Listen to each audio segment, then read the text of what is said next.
Yesterday, the Athletics had an impressive win in a series split against the Orioles, who are fighting for a postseason berth. The youth of the Athletics delivered with some clutch hits, and Kendall Graveman found his groove as he got the win and pitched like the ace need him to be. Tonight, the homestand continues as the Green and Gold welcome another team eyeing the postseason, the Kansas City Royals. The Royals have struggled as of late, but this year, a small win streak can catapult your team in the standings, and the A's would like to keep the Royals down. It's game 1 of 3. A's, Royals, next.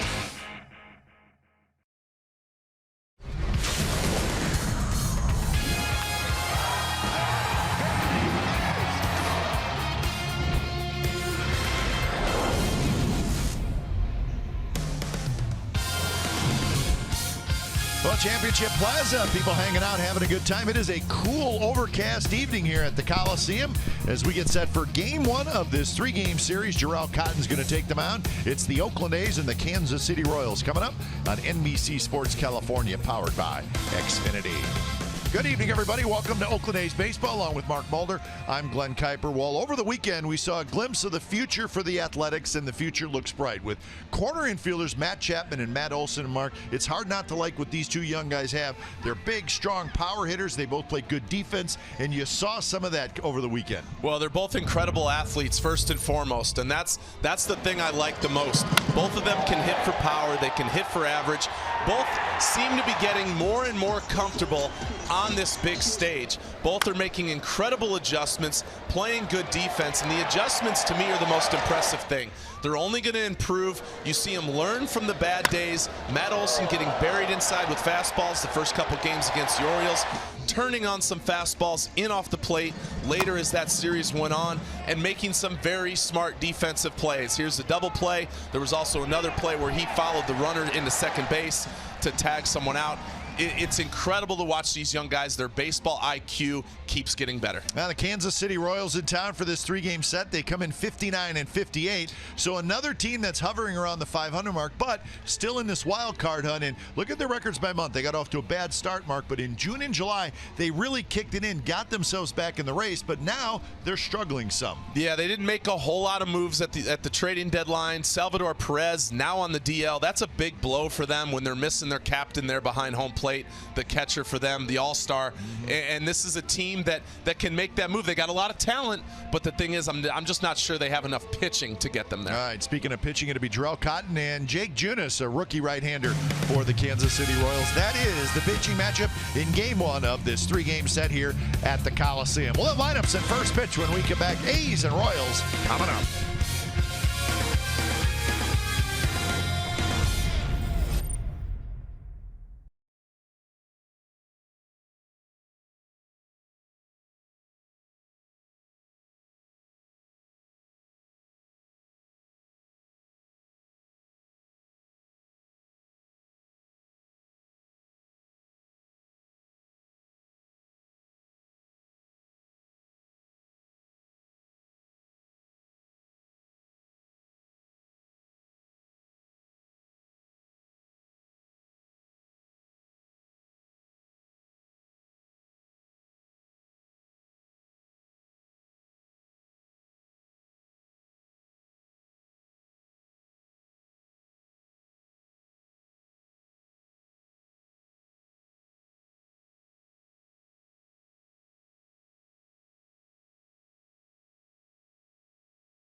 on NBC Sports California is brought to you by Southwest. Yes to low fares with nothing to hide. That's transparency. By Toyota, the full-line automaker with the longest-lasting vehicles in America.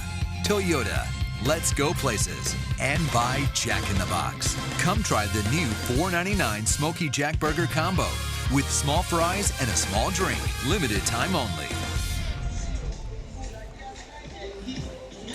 All right, here come the A's, the first of 3 against the Kansas City Royals. A's going with the all-white uniforms. And let's check out the game time weather for tonight. It's brought to you by the Santa Cruz Beach Boardwalk. Get to the beach. The admission-free boardwalk is open daily. Get the jackets out. It's a cool one, 60 degrees right now, but it's breezy and the marine layer is heading in. It's going to be a cool night here at the ballpark. So there's the Royals, and let's look at their starting lineup tonight. It's brought to you by Southwest Airlines. Leading off is the second baseman, Whit Merrifield. He's having a terrific season. Then it's Lorenzo Cain, Eric Hosmer, Melky Cabrera. Cabrera's going to DH. Moustakas having a monster season. Jorge Bonifacio in right. Alcides Escobar at short. Then Gordon and Gallagher, and that's the lineup for the Royals. And Jarrell Cotton making the start. It's been a little bit of a struggle since coming off the DL for Cotton, but with some good side work this week, let's see if he can back up Kendall Graveman's good start from yesterday. So Cotton's ready as Whit Merrifield steps in the box, and we're set for baseball from the Coliseum on a cool Monday night.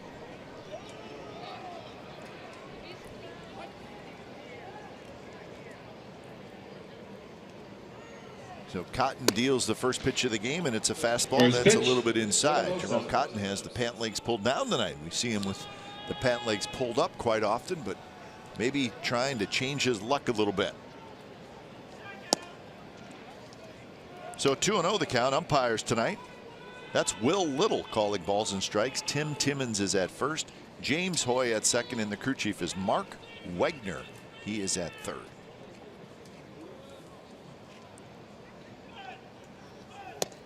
That's a strike. 2-1 the count to Merrifield, hitting .296 with 14 home runs and 56 runs batted in.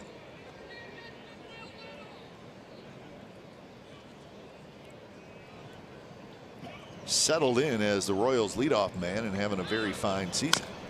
Bounces that one foul. A's defense looks like this. Chris Davis, Boog Powell, and Matt Joyce in the outfield. Matt Chapman, Marcus Semien, Chad Pinder, and Matt Olson on the infield. Bruce Maxwell is your catcher. So 2-2 the count. And that one is grounded up the middle. Semien dives. He's got it. Spins around. His throw to first is late. So Merrifield has an infield hit to open up the ball game.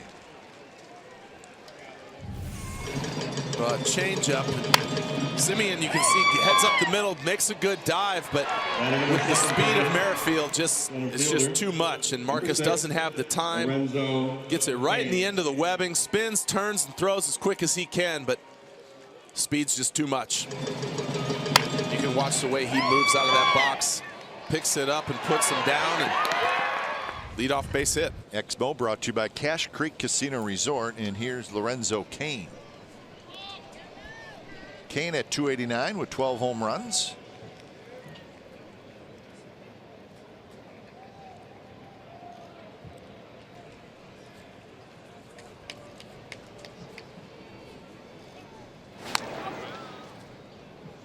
On deck is Eric Hosmer. Some of the more familiar names for the Kansas City Royals. Cain and Hosmer and Moustakas and Escobar.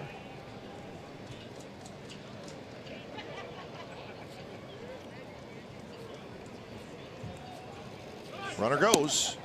Throw to second base is not in time. Merrifield has a stolen base. So he's got 20 steals. So Merrifield having a really nice season for the Royals. Well, this Kansas City team has always run the bases well. They'll use their speed to their advantage. And here's another example of it. Good jump.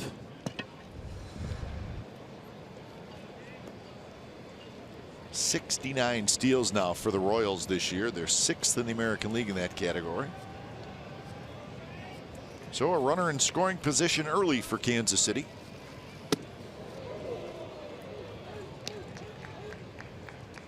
There's Ned Yost, longtime manager in his 8th season now with the Royals. Longest tenured manager in Royals history. How about that? Of course, a World Series win in 2015. And now 2-1. Talked about Jarrell Cotton during our pregame show, Mark, and you made some interesting points about the first inning.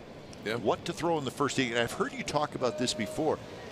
Maybe don't use all your pitches in the first inning. Instead, try to establish one of them, preferably the fastball, right? Yeah, without a doubt. I mean, as a starting pitcher, you want to come out and show them.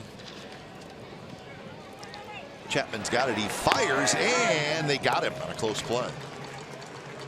You want to come out in that first inning, and you want to show them you can locate your fastball on both sides of the plate. We've seen him go fastball, change up, and cutters here in this first inning. And Chapman, you can see that high hopper. Kane has good speed. Makes a good strong throw, and Royals are just checking that replay, but they're not going to do anything about it because Chapman couldn't get it out of his glove there for a second. That's what made that closer. But lots of times with Jarrell, I've noticed he'll throw all 4 of his pitches, maybe in the first 10 pitches. You know, and when you do that, you're not really saving anything for later in the game. And that's what helps you get through the second, third, fourth time through the order, is having a different weapon to go to. That doesn't mean that you come out in the first inning and throw strictly fastballs. It's that you come out and you establish it in, out, up, and down, and you make that other team force you into throwing other pitches. So the infield in for Hosmer. And he hits it hard under the glove of Simeon. It's going to be a base hit as Merrifield trots in to score. A very hard hit ball by Hosmer. So the Royals take an early 1-0 lead. Hosmer gets his 63rd RBI. Well, we've seen a few pitches from Cotton up in the zone already. Here's another one, 1-0. This is just a fastball up and away from Hosmer, and you can see he just goes with the pitch. And Simeon, who's playing in, it's a short hop just to his left, but that ball smoked. And I don't even know if Simeon had time to really get over to try to field that baseball. It went under his glove and just out of his reach. Opposite field hits. Hosmer has the most in the American League. And Pitchcast is brought to you by PenFed Credit Union. Here's Melky Cabrera. Last time we saw Cabrera, he was with the White Sox, but he was acquired by the Kansas City Royals, and Cabrera is hitting in the cleanup spot. He's the designated hitter. He's having a very fine season.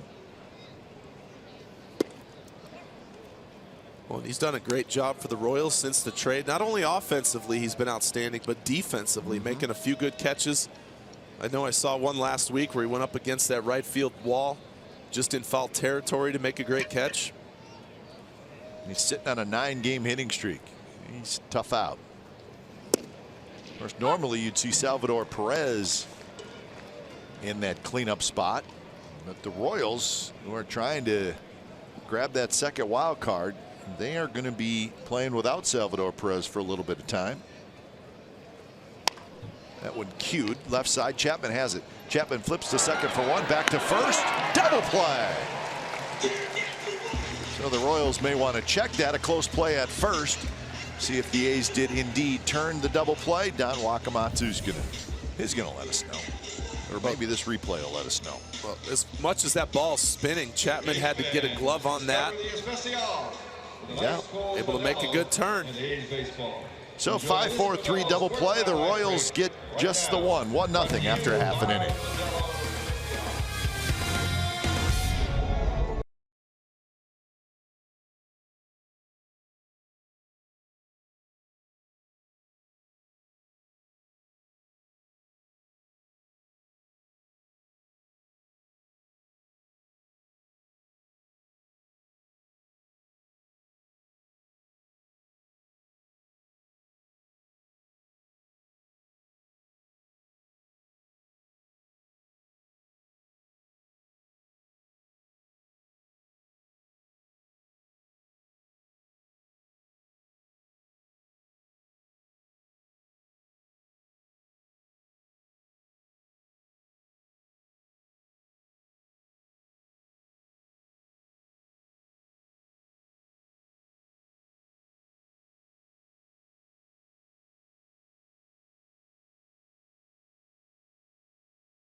Let's check out the starting lineup for the Oakland Athletics. It's brought to you by Southwest Airlines.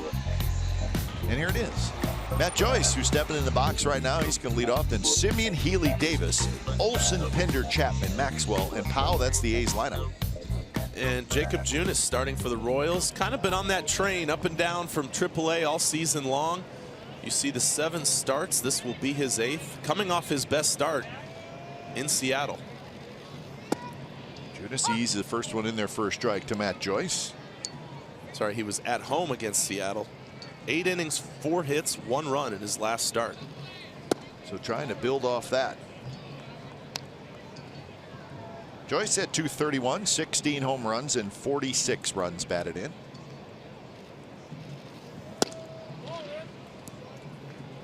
Junis is 24 years old, 6'2", 225 pounds. He was a 29th round draft pick by the Royals back in 2011. So he has been around a little while. From Rock Falls, Illinois. Those are the guys, when you see they're still young and they've spent 6 years in the minor leagues, you know they've hit just about every stop along the way, signing out of high school. Chop to the right side. It's Merrifield who grabs it. So the Royals defense tonight has good outfield. Alex Gordon, he's in left field. Gordon's got a gold glove. Lorenzo Cain probably should have a gold glove. Jorge Bonifacio's in right. Moustakas, Escobar, Merrifield, Hosmer. A couple more gold gloves on the infield. And Cam Gallagher, he is the catcher.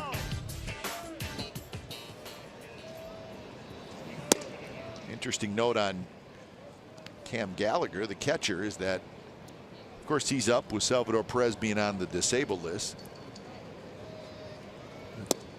Gallagher has caught Junis in the minor leagues many, many times. They both were in the same draft, the 2011 draft.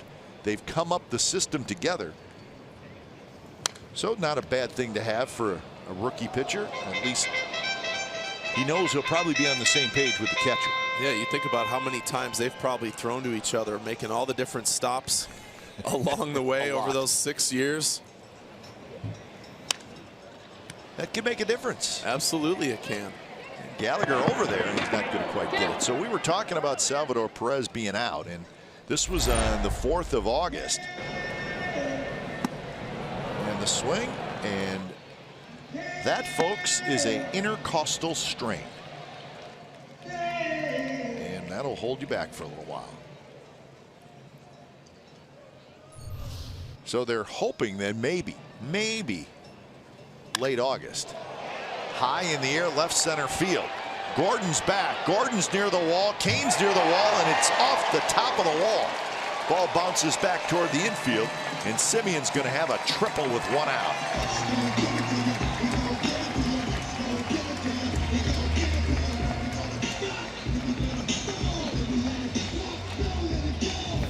Well, a hanging curveball.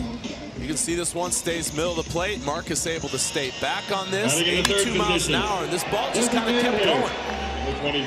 Hits high off the wall. Both outfielders get stuck. Cain thought he was far enough away from the wall to be able to play it off the wall, but it hits so high and comes down so steep. It hops over Cain's head. He has to go get it. Simeon running out of the box. Right there, he sees it down. He sees it bounce away from Cain. And easily strolling to third base. So see if Healy can tie up the ball game here in the bottom of the first as he fouls the first pitch back. That's the first triple of the year for Marcus Simeon.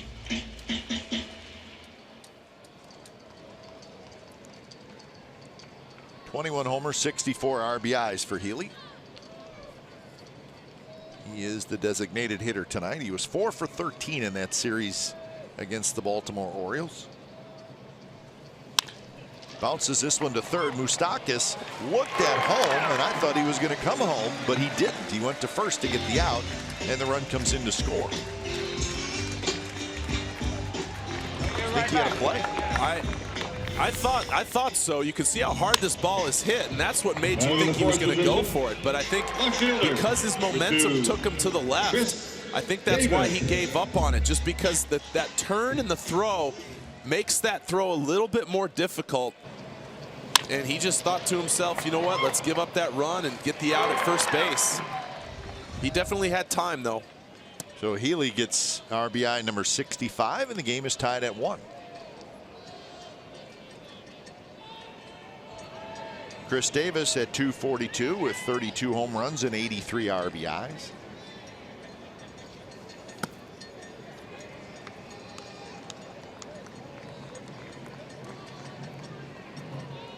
So the big weekend. We talked about the two guys in the open of our show, Matt Chapman, Matt Olson. So you can kind of start to see what the A's are thinking about into the future with those two guys and Chris Davis and Ryan Healy as your middle of the order hitters. Has a chance to be a pretty good group. Kane goes back and he makes the catch, side retired, and a run for the A's. So we're tied at 1 after 1.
The A's take batting practice. For every Tuesday night home game, the ballpark gates are now open at 4:30 p.m. Plus, parking is free on most Tuesdays as part of Chevy Free Parking Tuesdays. Come to the ballpark early to enjoy BP and make a lasting memory.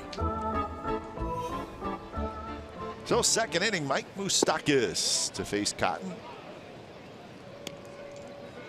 Check out the numbers for Mike Moustakas. 34 home runs and 75 RBIs. He has picked a very, very good time to have his best season. He's a free agent at the end of the year.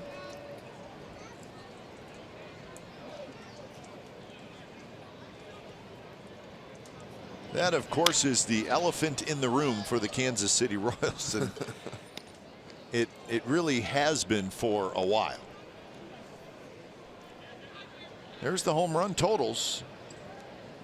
22 in 2015. He was injured much of last year, but 34 this year in just 108 games.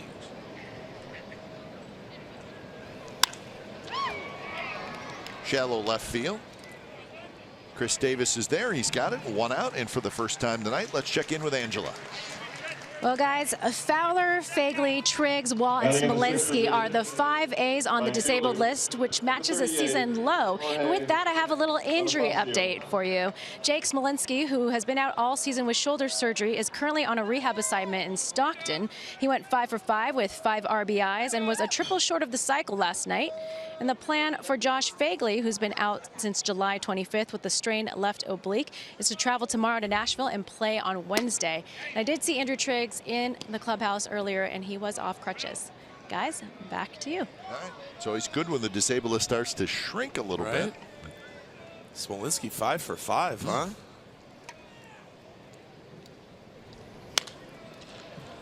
Bonifacio pops it up. Jorge Bonifacio.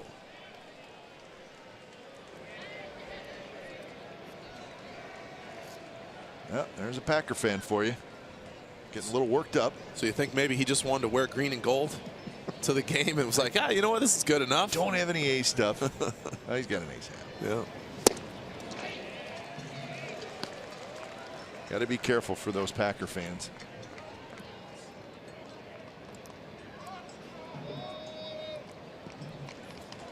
So 1-2 to Bonifacio.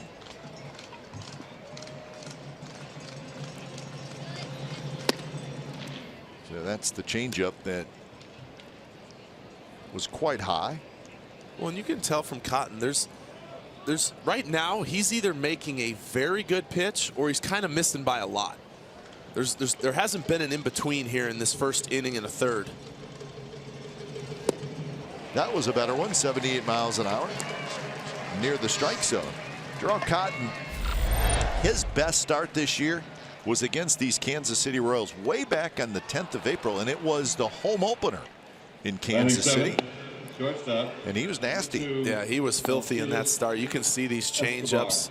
That's like the one we just saw to strike out Bonifacio. Just the Bugs Bunny, that he has such good arm action on that changeup when he throws it right. It's such a big difference between his fastball and his changeup at times. But when it's down or it's in the bottom part of the strike zone, it's very effective. And one of his 5 starts last year was against the Royals, so he's faced him twice. He's been very good in both. That start earlier this year, it was his 2nd start of the year. He pitched against the Angels and did not pitch well, but then bounced back. But unfortunately for Drew Cotton, he just has not had enough of those starts.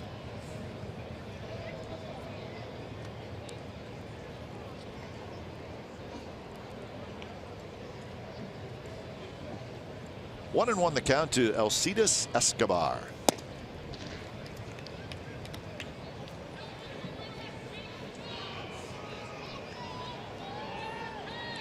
Escobar having an off season, just 229. 3 home runs, 38 runs batted in.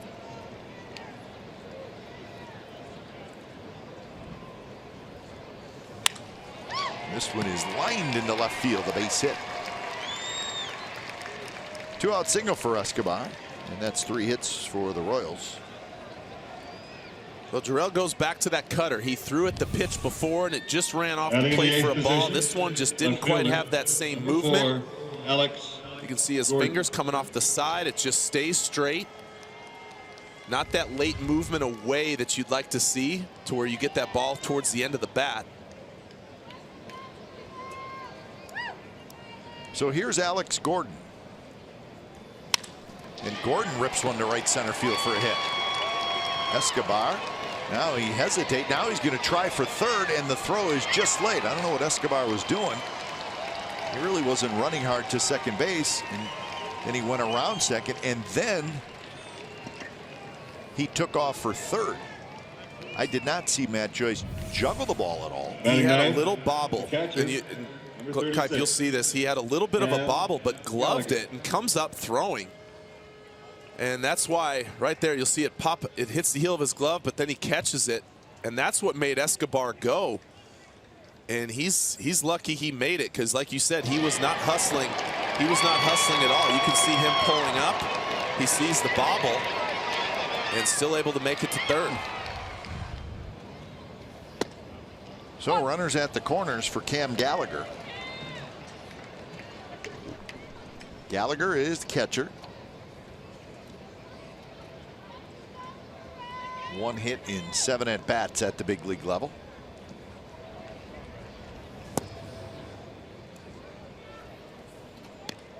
So 2 hits in each inning for the Royals.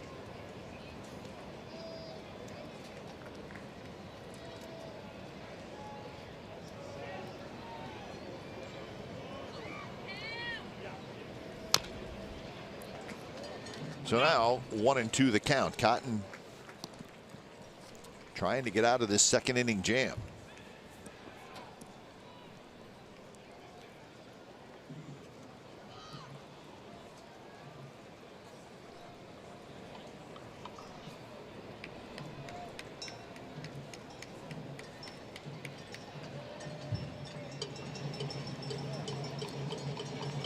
Gordon runs, and the pitch is inside, and Gordon's going to have a stolen base.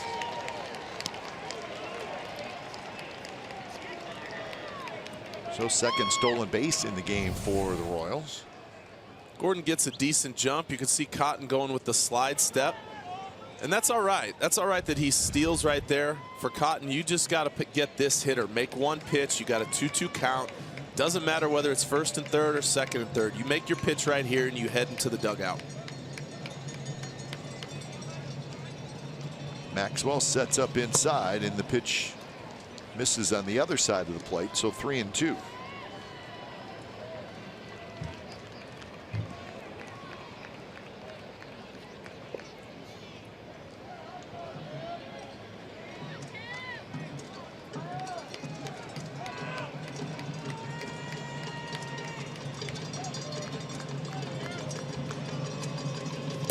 That one in the dirt to the backstop. Escobar comes in. He's going to score. And the Royals grab the lead back 2-1. So it goes as a walk and a wild pitch. Well, all of this happening with 2 outs, and this is what I'm talking about. Jarrell's made some really good pitches, but then he's missed wildly on a handful of others. And not very often you can sit there and maybe second guess, well, why didn't Maxwell try and block it? Because that's an impossible block. You're not expecting a spiked fastball right there. You're expecting something near the strike zone, and for a catcher to try to block a fastball when that's the last thing you're expecting is really difficult. So Escobar scores. Gordon goes to third. So first and third again, and here's the top of the order, Whit Merrifield. Merrifield had an infield hit, stole a base, and scored a run in the first inning.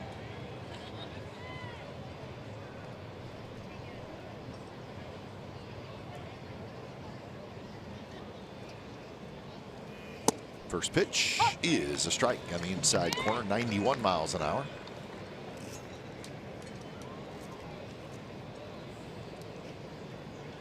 Pretty straight up defense for Merrifield. Merrifield also has 24 doubles and 5 triples to go along with his 14 home runs.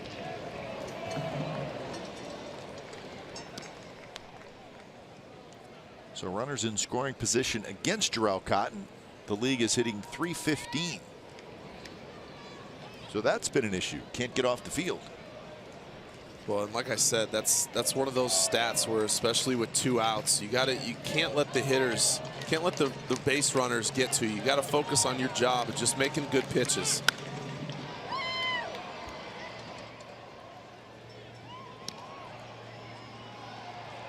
See, and right here, Merrifield got a hit on a changeup his first time, and you can see just how late he is on these fastballs. So throwing a changeup or something like, you're doing him a favor because there's 2 strikes. He's protecting. That's the type of hitter he is. He doesn't strike out a whole lot. So throwing him something soft here that isn't a breaking ball that's bounced. You can try and bounce something. That'd be fine. If you throw it, you got to make sure it's down in the zone, especially 0-2. But I would stay firm. Go in with another fastball maybe. But you always worry too about if you want to throw it in the dirt to get a guy to chase, but just moments ago you threw him to the backstop and the run scored. But if you're throwing a breaking ball, you got to trust your catcher. I mean, that's. Runner goes, both loop toward right field. Joyce is there. He's got it.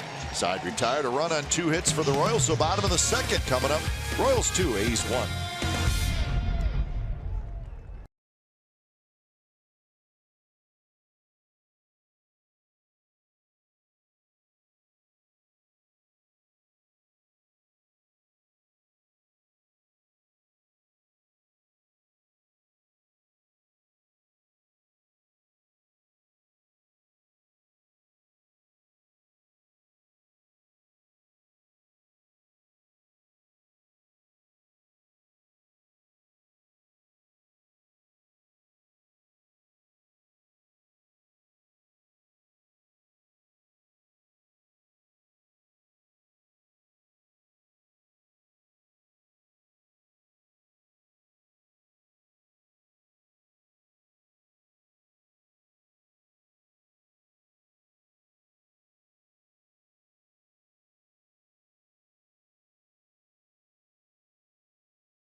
Some notes.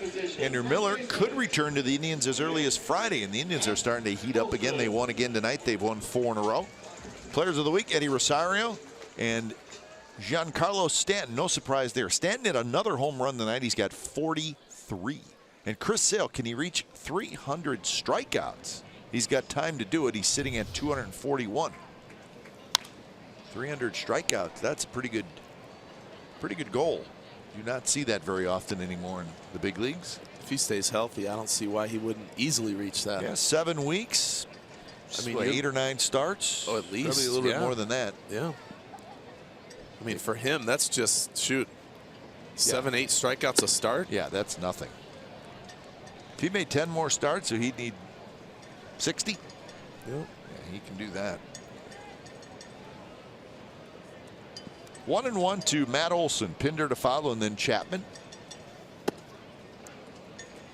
Matt Olson's been fun to watch lately.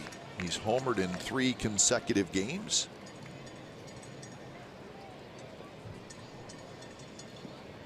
And we've seen him make a little adjustment, huh? Pitching inside, he can. Starting to get to that pitch. Well, that was interesting. Timeout wasn't granted, and the starting pitcher just stopped anyway. And this is the one from yesterday. Zach Britton had not given up a homer to a left-handed batter since 2013. And the homer before that was Mookie Betts in April of 2016. I mean, that's some crazy numbers. And that pitch he hit out was about 6 inches inside. So Olson strikes out that time. A's rookies to homer in 4 straight games. Dan Johnson, Manny Jimenez, and George Alyasik. So it has been a while. So we'll see if Olson can do it tonight. Here's Pinder. Grounded right to Escobar. And is Hosmer able to keep his foot on the bag? Yes, he was. All 6'5" of Eric Hosmer, and he needed all 6'5" to make that play.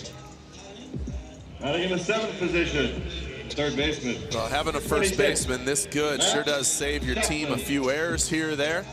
This one, Escobar gets on the side of a little bit. You can see Hosmer goes to the back side of the bag.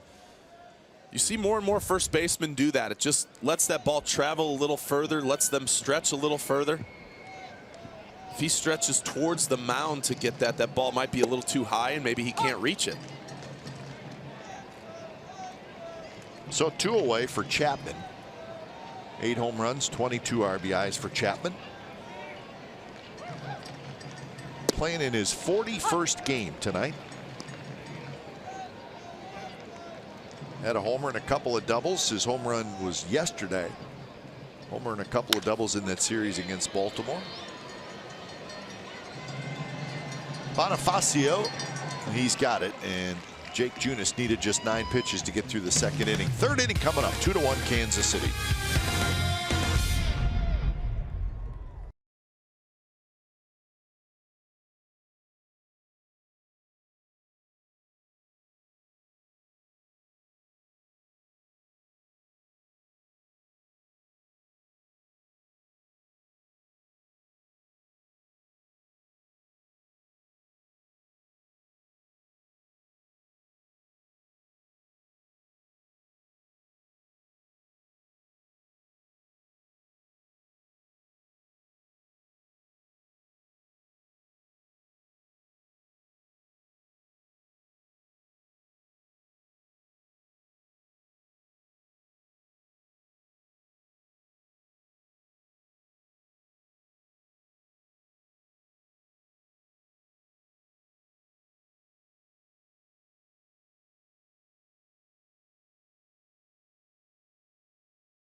family.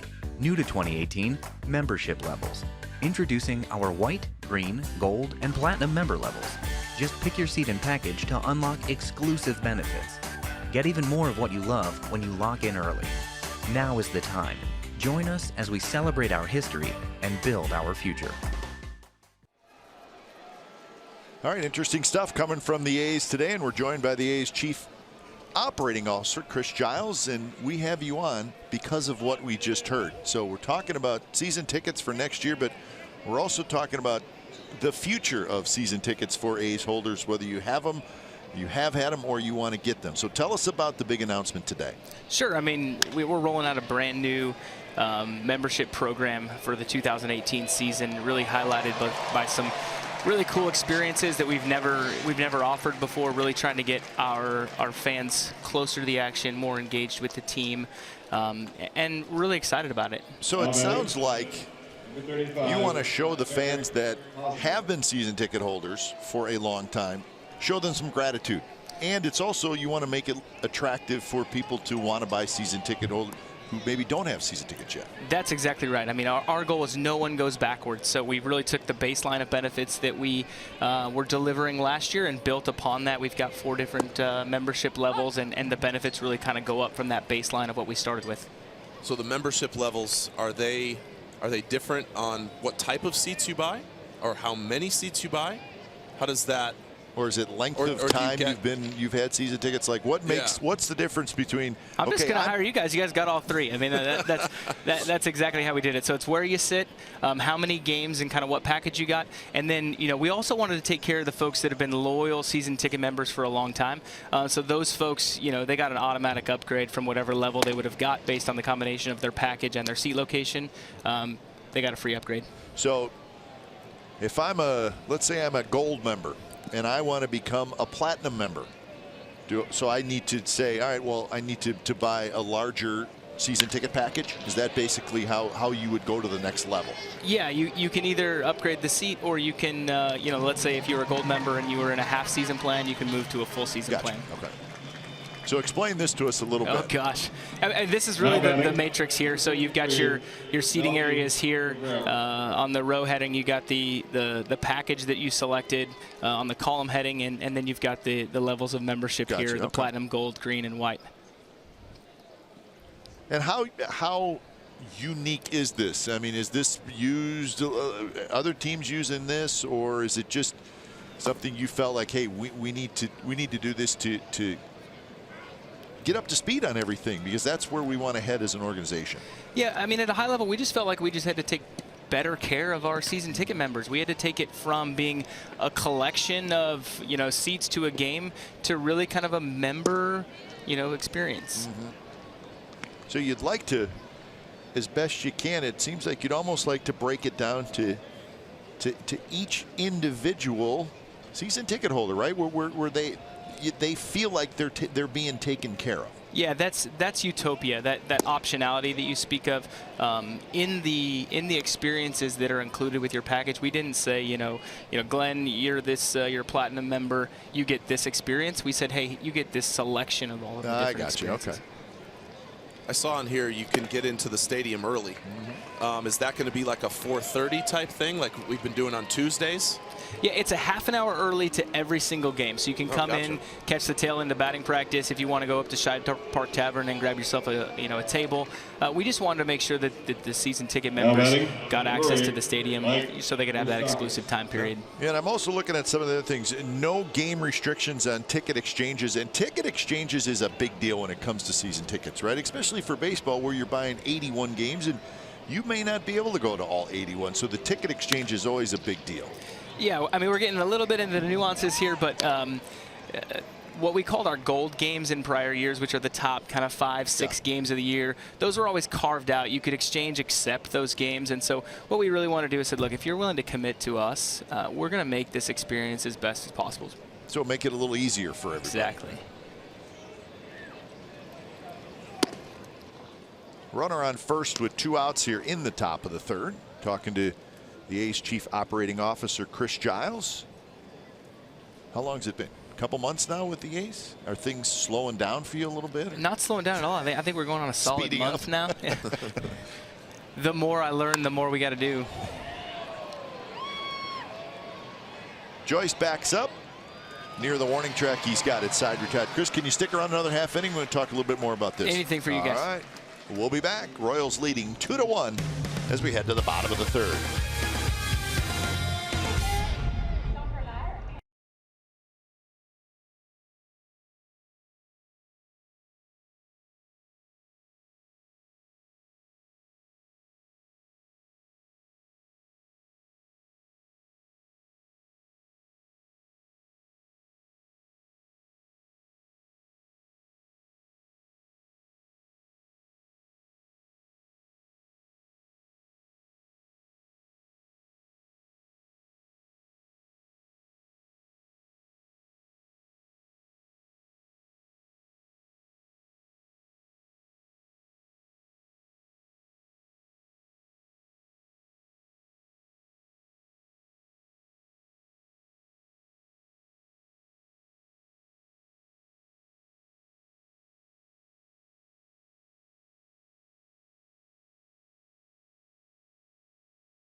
Watch the ball game, a little shuffleboard. It's a cool night at the ballpark tonight, and we're continuing our conversation with the A's Chief Operating Officer Chris Giles, talking about the new season ticket program. It's actually called the season ticket membership.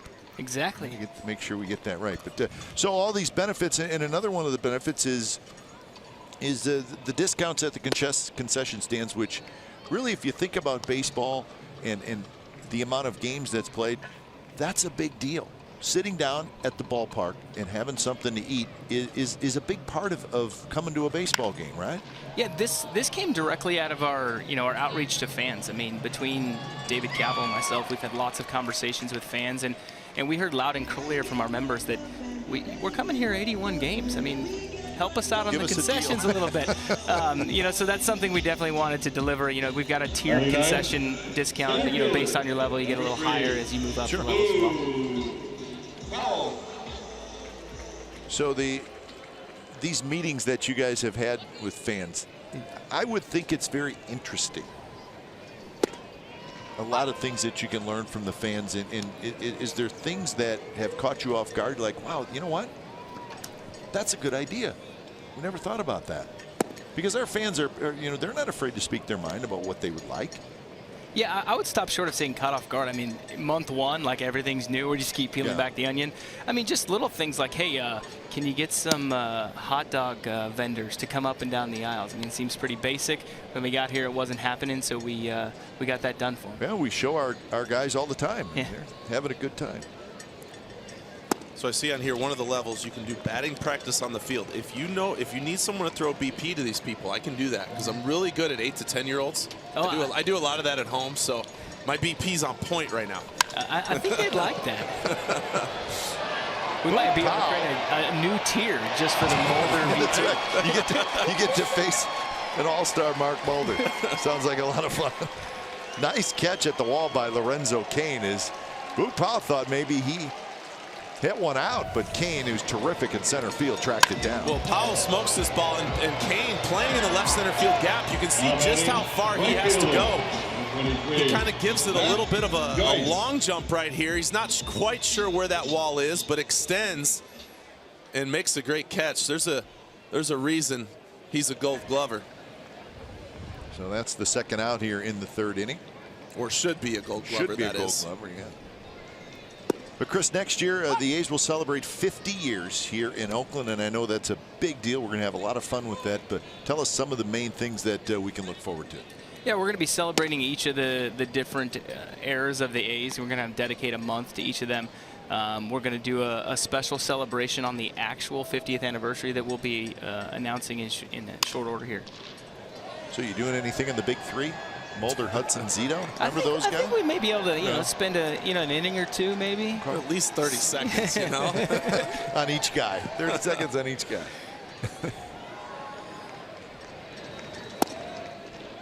Well, good. So this is good stuff, though, and you guys continue to gear a lot of your thoughts toward our fans, and that's really what it's all about. I mean, we're having fun, to be honest. It's quite a fun experience to really put yourself in the shoes of the fans, and you know, Dave and I both dedicate a fair amount of time just sitting in seats and trying to get that experience as our fans experience it, and you know, I feel like it's paying dividends. We haven't been at it for very long, but it's been a ton of fun. Keep up the good work, Chris. Thanks for stopping by. We appreciate it. All right, Chris Giles, the A's Chief Operating Officer, has been our guest. We'll be back. 2-1 Royals lead.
Top of the fourth inning. Bonifacio to lead things off. So a nice conversation with A's Chief Operating Officer Chris Giles about the new season ticket program, the membership program. Front office working hard.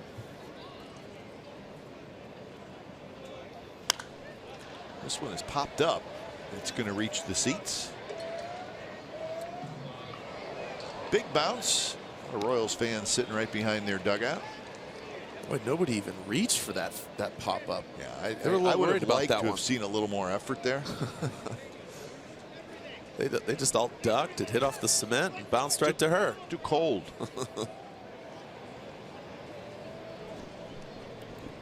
Bonifacio struck out in the second inning. It's the only strikeout for Cotton so far. Bonifacio. Jorge, he looks like Emilio because they're brothers, and he does look like him, doesn't he? Yeah. Younger brother of Emilio Bonifacio. Loops this one to right field, and Pinder cannot quite get it. He's got a base hit.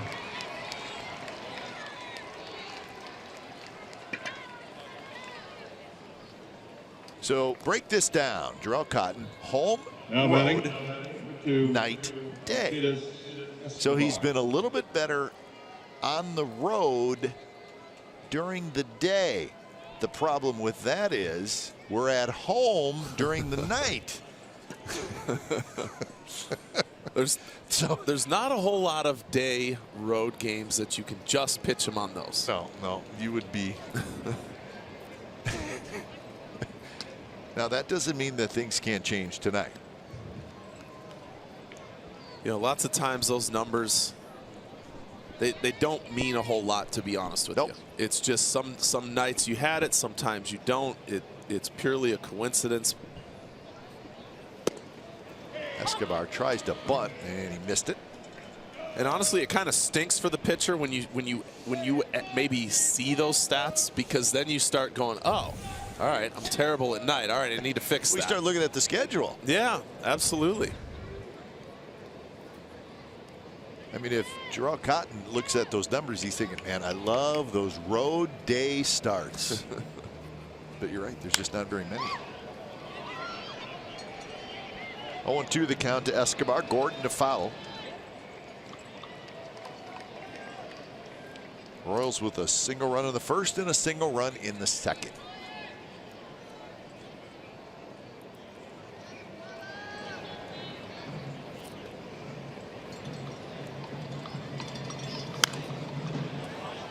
Another foul ball, again behind the Royals dugout. Actually a little further up, and a fan reached out, made a nice play. This would be a good night for foul balls. It's not a whole lot of people to fight with, especially in the foul ball areas. No, you could chase a few foul balls down tonight. That one cued toward Olsen. Olsen fires to second to get the out there, back to first, not in time. Ball had some English on it.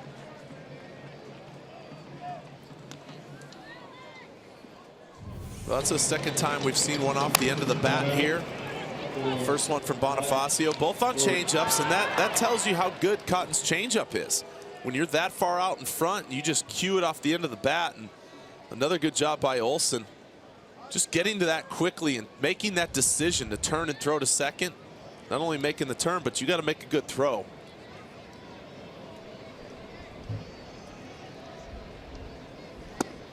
No, the first pitch is low.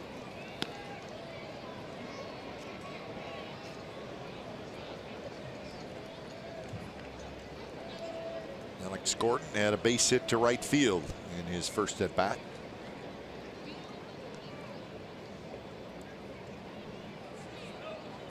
Gordon really struggling this year. Been kind of a puzzler for the Royals.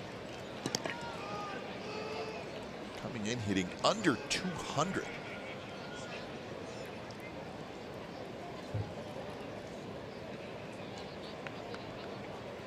It's hard to imagine Alex Gordon having a batting average that low. He got the big contract a couple of years ago. He was a free agent, and the Royals signed him to a 4-year, $72 million contract. So this is year 2 of that 4-year deal. Last year he hit 220, and this year he's hitting under 200. How do you figure that? Well, he was a little hurt last year. Remember, he broke his wrist early. Davis hustling back, and Chris Davis with a nice catch. He reaches up to grab it. So 2 outs. Xfinity X1 customers say, show me the Oakland A's into your X1 voice remote and get live stats on your TV. Change the way you experience TV with Xfinity X1. 36, Cam Gallagher.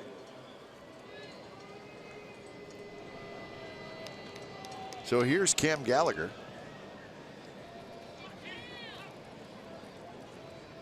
Loaded up on the garlic fries. Now I'm getting hungry. Whew.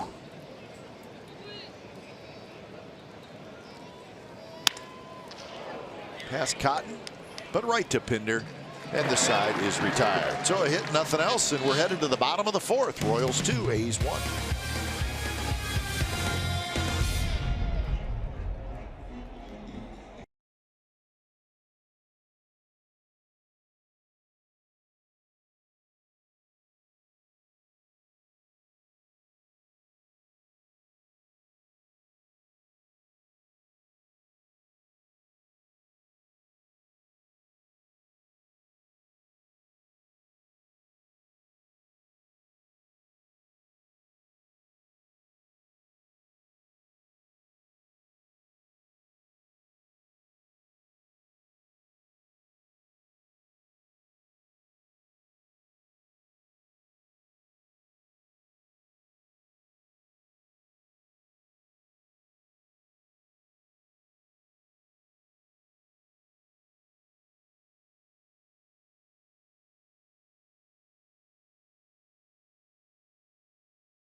Baseball on NBC Sports California is brought to you by Max Muscle Sports Nutrition Petaluma. NPC athlete Lori Mathis is there to help you get in shape this summer. Again, good look at Shibe Park Tavern. Got some cool stuff in there. You get out to the Coliseum, come out early, and you'll get something to eat in there, and then get comfortable in your seat. Simeon chops one. Escobar, he had a do-or-die play. He went for the bare hand. And that's going to be a base hit for Marcus Simeon. And with that, let's check in with Angela. Well, the inaugural Players Weekend is being introduced by MLB and the MLB Players Association. That's happening August 25th to 27th. Players will have the opportunity to wear uniquely colored uniforms to show off their personalities and character. Baby Prince will be on the back of Bruce Maxwell's jersey. Chris Davis gave Bruce that nickname after Prince Fielder, a nod to the toe tap he uses at the plate. Aussie Liam Hendricks will be sporting Slider on his jersey because of the way he pronounces slider. Good on you, mate. I reckon it'll be a fun weekend for all. That's my Aussie accent. Back to you guys in the booth. Huh, not bad. I didn't know she had that hidden talent. I mean, you know what? Well, she's got a lot of hidden talents, Angela. We saw her throw the thing the other day, and it hit a little girl, which is, you know, unique. Unique. We're just teasing Angela. It's a pretty good Aussie accent, though.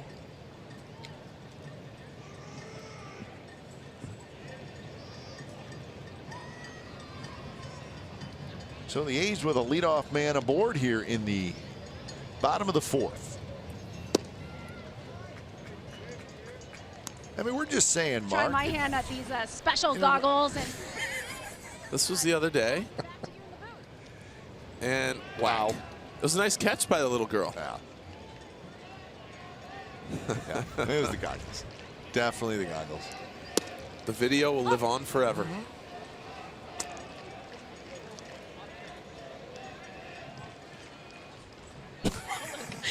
and it's all look at the little kid. You know what? I think, you know, we're concentrating on the young girl who had hit her in the arm, but do you see the boy next to it? He thought that he was going down. He was flinching. Yeah, he was full going panic down. mode. I swear, you guys, it's all about the science and technology. It was the STEM zone. All right. I didn't get to try. I didn't get to try it out beforehand. Yeah, it was the goggles. There's I'm never gonna live that down, huh? Nope. Just got it on slow-mo. Yeah, we'll stay with that. There's like finger parentheses around goggles there. The goggles made me throw it. No, I was worried about the little guy that was right next to the girl, though. He looked like... That's all right. I'm glad I can entertain. Yeah. 3-1 to Healy. Swing and a miss. Looked like Junis with a little cutting action on that one. 91 miles an hour. Yeah, good hitting count. Almost seems like Healy just was little late getting going on that pitch. His whole leg kick, the timing. He had a big swing, but just a little late. Simeon runs, and the ball is hit toward left center field. Kane waits, and Kane grabs it.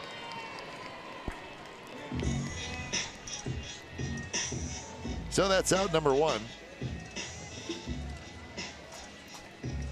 Now batting, left fielder, number 2, Chris Davis.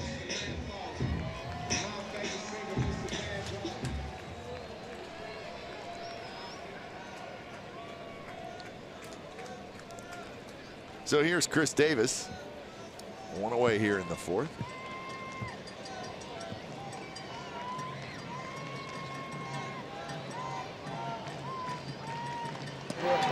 So Simeon was on the move.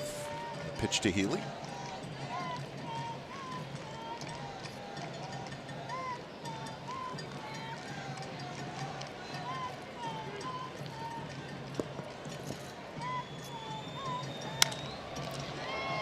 Shallow right.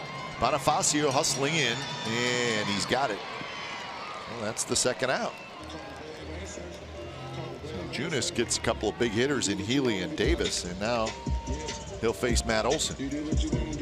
What we've seen from Junis so far, he's changing speeds pretty well. Now batting first Throwing baseman, strikes, someone staying ahead of these 28. A's hitters, but just the lazy fly balls. We've seen a lot of fly balls from A's hitters so far.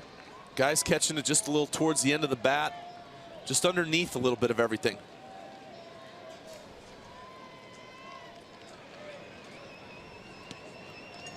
Olsen struck out in the second inning. And he bounces this one right to Hosmer. Steps in the bag, side, retired. So the A's get a leadoff single, nothing else. We just love watching this.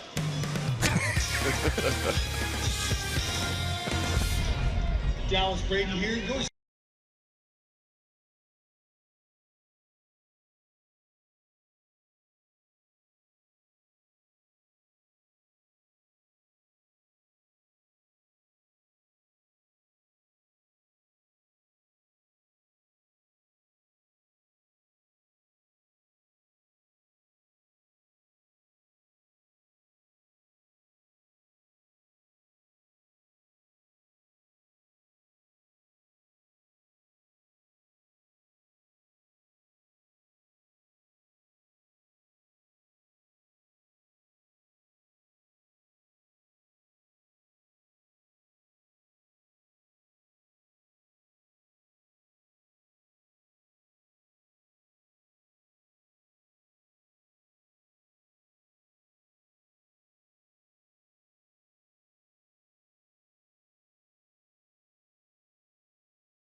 Watch every out-of-market regular season game live, plus get a free subscription to @Bat Premium, the #1 app for live baseball. Blackout and other restrictions apply. Visit MLB.tv for details. So top of the fifth inning, Royals with a 2-1 lead. Jarrell Cotton has allowed 5 hits in the 2 runs. He's walked 2. He has struck out 1.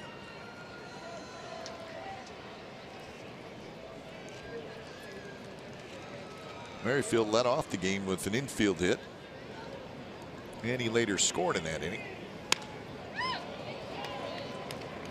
Right to Boog Powell, who waits. Powell has it. So 1 out here in the 5th.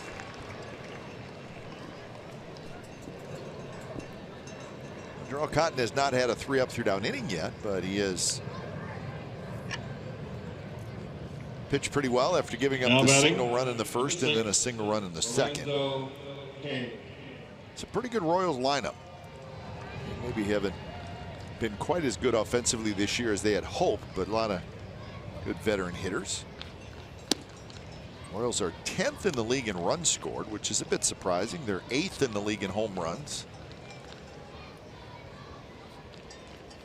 Second fewest walks in the AL. Yeah, they've always been a free swinging team. Yeah. They're not very patient. That sometimes makes them difficult to pitch to because they're not patient.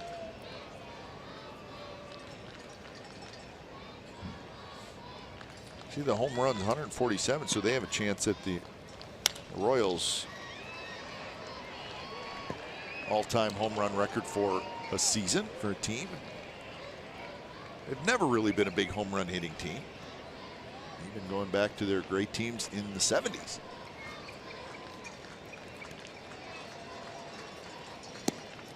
Two and two now to Kane. Well, that was one of the first curveballs we've seen from Jarrell tonight.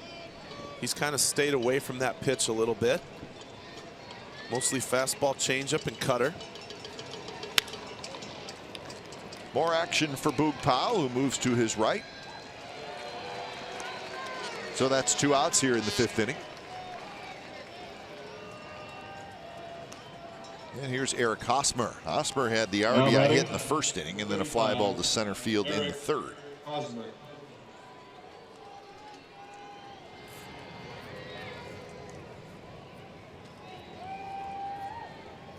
Hosmer now with 63 RBIs.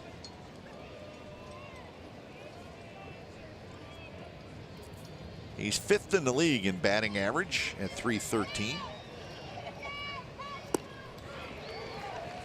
The only player in the American League that has more hits than him is Jose Altuve. Nothing to be ashamed of if he's ahead of you in hits. Hosmer also 9th in the league in runs scored.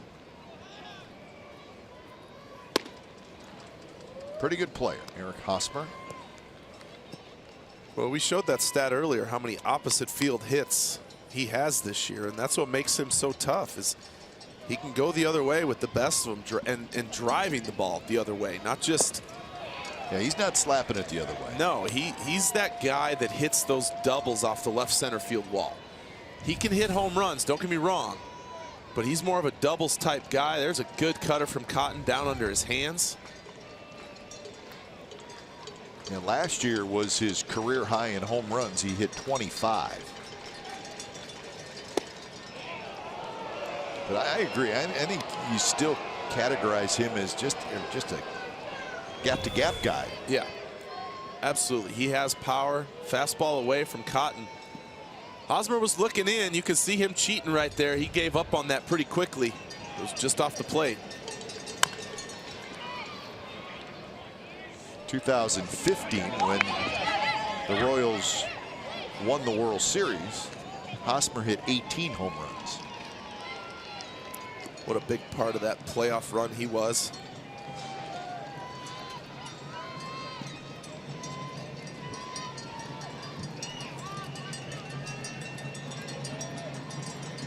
Two pitch.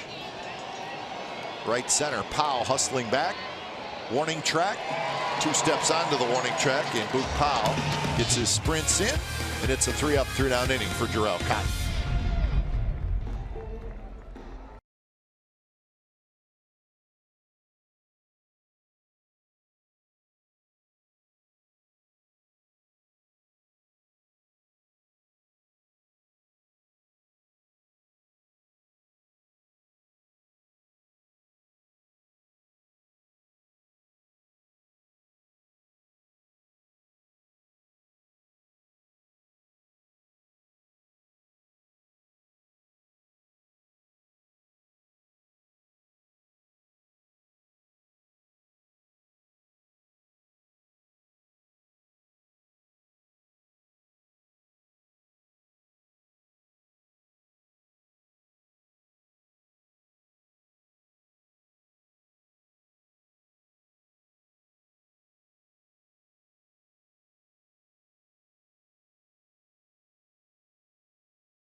Streak. Relive some of the greatest moments of the streak on A's pregame and postgame live. And yesterday we showed you, it was the anniversary of the first game of that win streak. As Bonifacio hustles back and he makes the catch as Pinder hit that ball well. So we're going to just kind of track the win streak right through the first week of September. Now batting third baseman. So we're Chapman. on this date, it was win number 2. Nothing to think about yet.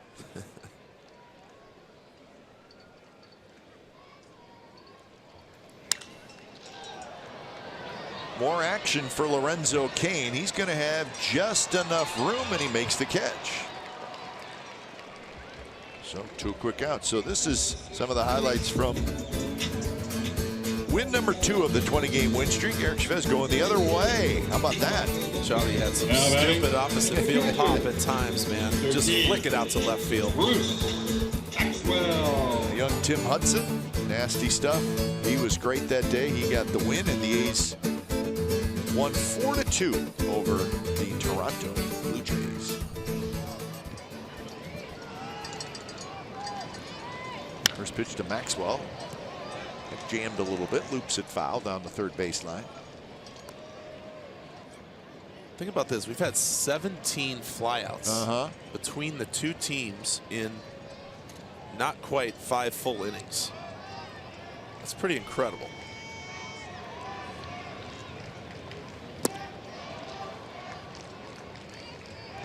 Say this about Jake Junis. He works quickly. He's gotten a lot of quick, and that was surprising. 2 pitches, 2 flyouts, and then Maxwell swung at the first pitch. You almost never see that. I always wanted that. I always wanted a 3-pitch inning. Did you ever get one? No, they take it every time. Except Maxwell didn't right there. That's what surprised me so much. The third guy is generally, you're right, he's going to take the pitch. I'd get the first 2 outs, and I would throw that perfect cookie right down the middle, just like, here, hit it. And they never swung. No. At least you're thinking the right way. Absolutely. 2-2 the count to Maxwell.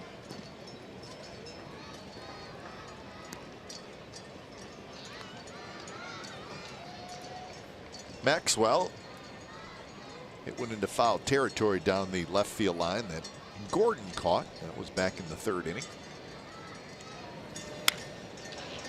He's only have 2 hits. A triple by Simeon in the 1st and a single by Simeon in the 4th.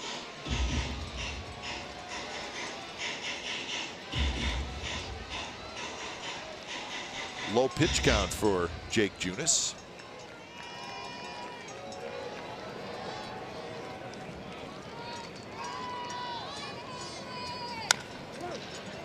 Hosper with a big hop. He'll take it himself, steps on the bag, and that's a 3-up, 3-down inning. 6 in a row retired by Jake Junis. 6th inning coming up.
California is brought to you by Pete's Cold Brew. The true cold brew that's always cold, so it's always fresh. Pete's is coming in cold to a store near you. So the Royals leading the A's 2-1. It's the top of the 6th inning. Jarrell Cotton has pitched pretty well tonight. 9 fly ball outs, 5 ground ball outs, and just 1 strikeout. He'll face Cabrera, Moustakas, and Bonifacio, the 4, 5, and 6 hitters for the Royals. Melky Cabrera has hit into a double play, and he has walked.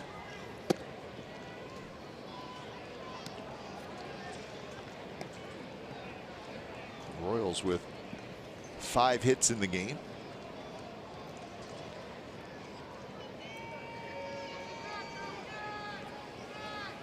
Royals come into this game 1 game back of the second wild card, so they're in that grouping. And there they are. Twins a half game back.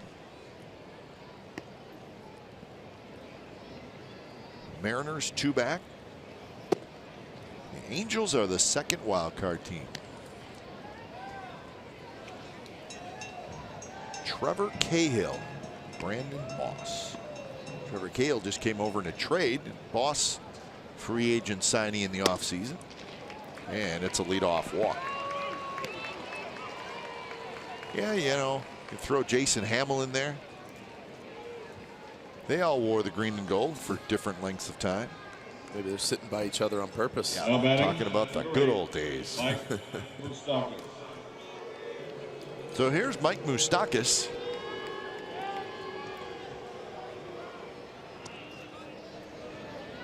So Moustakas, as we mentioned, having a terrific season. But it's going to be very interesting to watch the Kansas City Royals in the offseason. And I think most people that follow baseball know why. This is their free agent list, Mark, next year. Or after this season, I should say. Moustakas, Kane, Hosmer, Escobar, and Jason Vargas.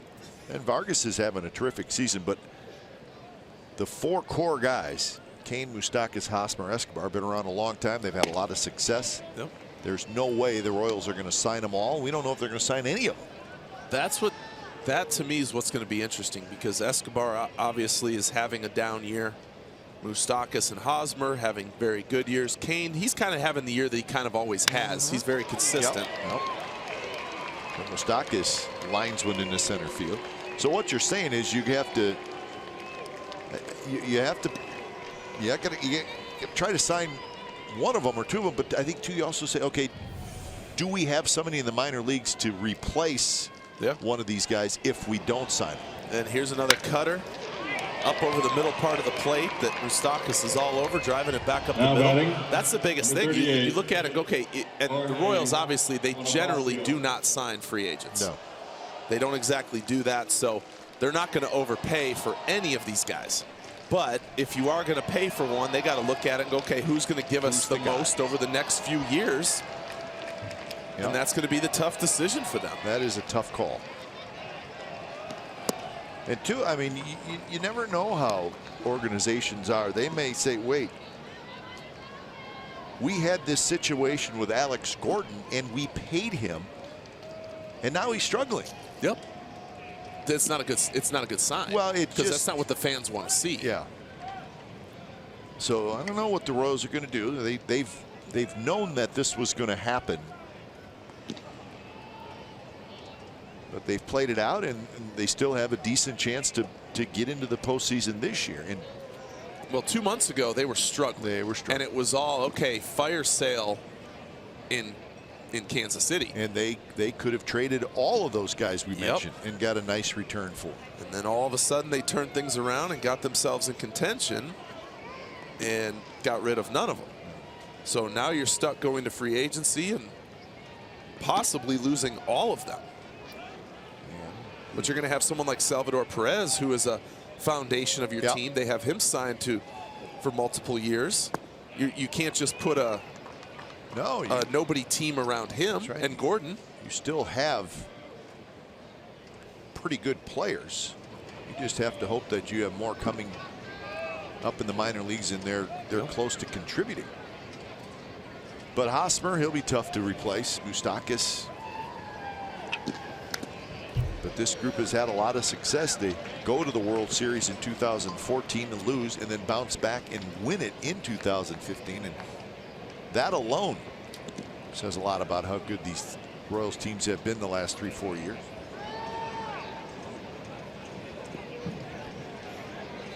Their payroll this year is $132 million. That's 16th of the 30 teams in the big leagues. So they're right about in the middle. But for them, that's a lot. Yep. Their last 5 years, their payroll has gone up significantly. There's a good changeup from Cotton, 75 miles an hour. That's what I'm talking about. Down in the zone. That starts in the strike zone, where his fastball does, and then darts down and away, down and in to Bonifacio. Throw it again, and he gets Bonifacio swinging. So a couple of good changeups, so that's nice to see. Well, he doubled up. It's nice to see him double up. It's not something he does a whole lot of other than with that changeup. And it's such a good changeup that you can do that. You can use that as a put-away pitch, as a strikeout pitch, and he does. I mean, that's a strike right down the middle of the plate. And when there's a 18 or so mile-an-hour difference between that and your fastball, Bonifacio found out how hard it is to stay back on that. There's Escobar. Strike down around the knees. Escobar has singled and scored and reached on a fielder's choice.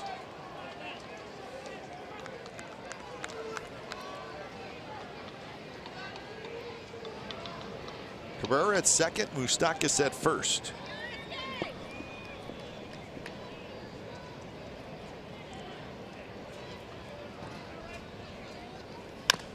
Chopped over the head of Cotton, and Pinder tried to barehand it, and he could not come up with it clean, so it'll be an infield hit for Escobar.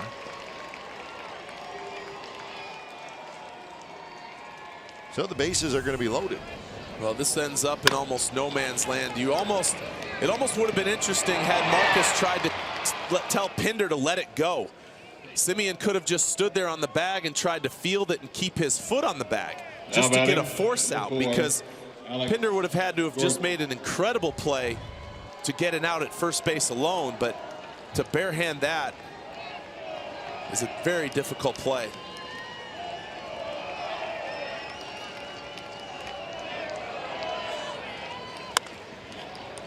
Gordon, shallow right. Olson's out there. I think that it's Pinder who hustled back. I think Olson's covering a lot of ground. So that's a big out. So Alex Gordon carries the bat back to the dugout, and he's very disappointed. So there's the breakdown. And Mark, you wanted to see him establish his fastball, and he's thrown it a lot more fastballs. I love seeing that. Like I said, he's missed wildly with a few of them, but for the most part, he's commanded it much better as this game has gone along. The first couple innings, it was a little shaky, but after that, the fastball command has been much better.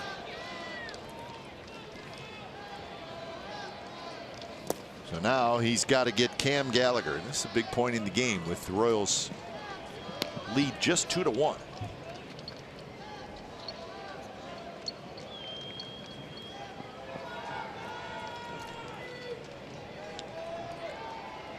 Pitch number 94 coming up with Castro ready out in the bullpen. Not close, 2-0. Well, either way, this is probably his last hitter, so you got to find a way to dig deep right here and make a good pitch. You got 2-0 count. You can't mess around. You got to make a perfect pitch here.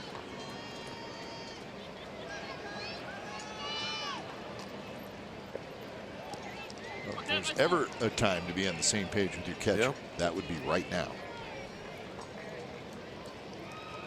You know, there's times we see him throw that sinking fastball away that comes back over the outer corner. I'd love to see him throw that right here. Just throw a good fastball down and away.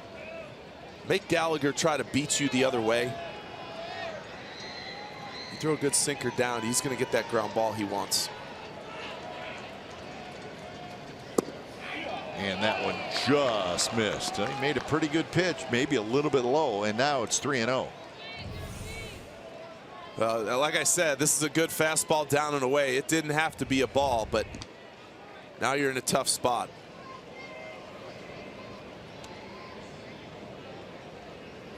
Rio pitch is right in there first strike, so 3-1. Now throw that same pitch again. That was a good located fastball down and away. Just split the plate in half. Don't try and be too perfect.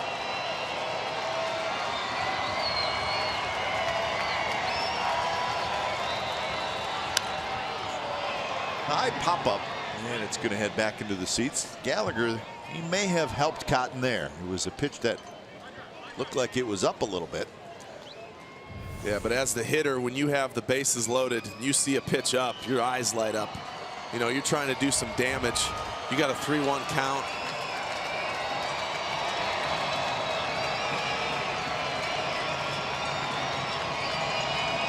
Cabrera, Moustakas, Escobar are the runners. And that one is hit down the left field line. Could be trouble, and it is gone. And that is a grand slam home run by Cam Gallagher.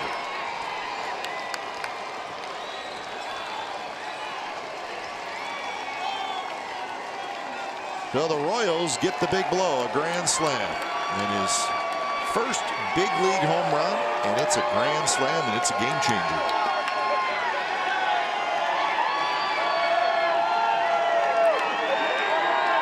Well, I talked about how you need to keep that ball away, make him beat you the other way. And this pitch comes right back over the middle of the plate. It's just a four-seam fastball. Has a little run to it, back over the middle, and that's one of the pitches, that's the one pitch right there that Gallagher could hit. You get that ball in the outer half, and you're not going to see a result like that. So now to the top of the order in Whit Merrifield. So 6-1, the Royals lead. Matt Joyce is there. And Joyce has it side retired. Big blow for the Royals. Cam Gallagher, the backup catcher, with a grand slam. 6-1 Royals lead as we head to the bottom of the sixth.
In 1987, Mark McGwire slugs his 39th home run of the season. Comes off Don Sutton in the 6th inning in a win over California, breaking the major league record for rookies, shared by Wally Berger and Frank Robinson. McGwire would finish his rookie season with 49 home runs. So that was number 39 at the Big A. Big Mac.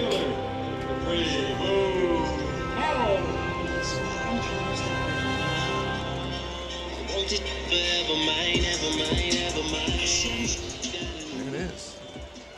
Mark McGwire, the all-time home run leader in Oakland A's history.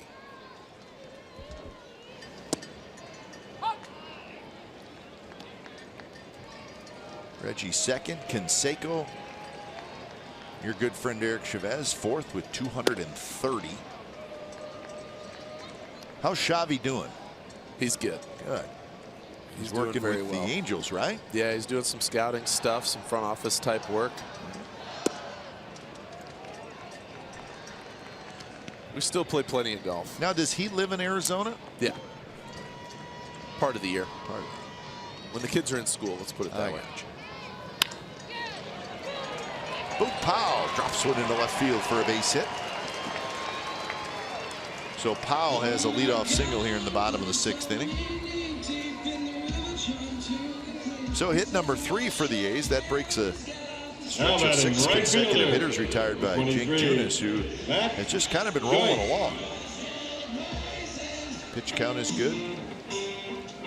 There's Jake Junis' favorite player right now, Cam Gallagher, the catcher who has a grand slam.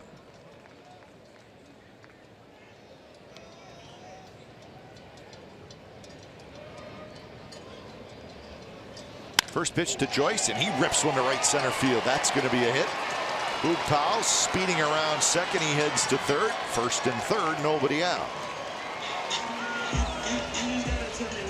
Well, the A's bouncing back with a little life.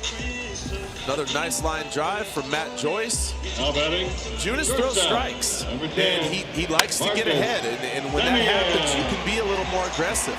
Just because they're down 5 runs doesn't mean you have to go up there and take pitches. And on the base hit, Powell can see that ball in front of him, turns and goes into third.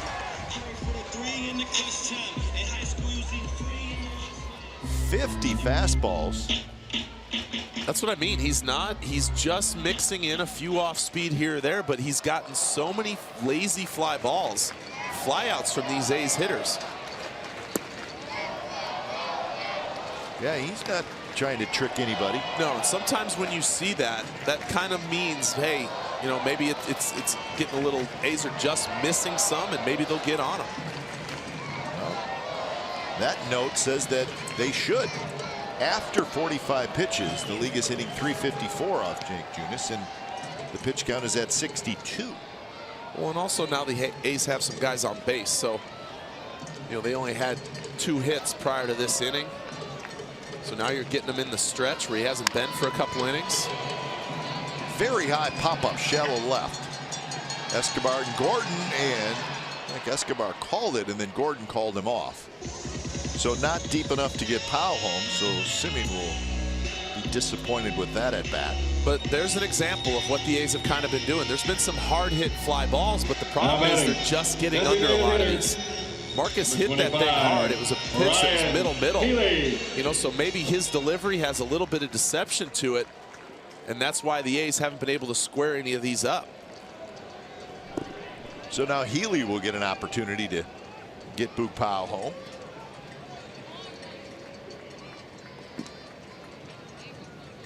First pitch is a good little slider, first strike.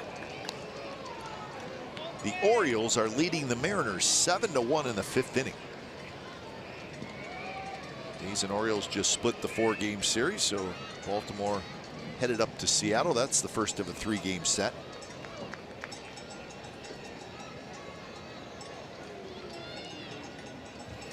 And that hits Healy.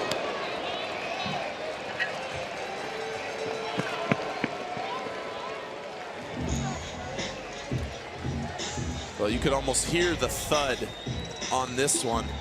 Kind of gets him right in the lat. Oh, no, more in the ribs. Now batting. Listen to this. Left fielder. I thought that got him more in his back. Got you, man, right in the front of the ribs there. That cannot feel good. And with that, we are going to get some action. 5 1/3 innings so far for Jake Junis, but he's in some trouble now. And the bases are loaded, 1 out for Chris Davis. Well, if you want to get back in the game quickly, you cannot ask for a better situation for the A's. The bases loaded, and the guy who's got 32 home runs standing in the batter's box. Not a whole lot of success with the bases loaded. I'd like to see that turnaround right here. Swing and a miss. Chase that high fastball. True story brought to you by McDonald's. On this date last year, Chris Davis, his 30th home run of the year. becomes the first A's player with at least 30 homers since Brandon Moss hit 30 in 2013. So on this date last year, he had 30 homers. This year, 32. Takes that one. Of course, when it was all said and done last year, 42 homers, 102 RBIs. So he's a little bit ahead of the pace for the home runs and RBIs. So see if he can do a little bit better than he did last year. And he was pretty darn good.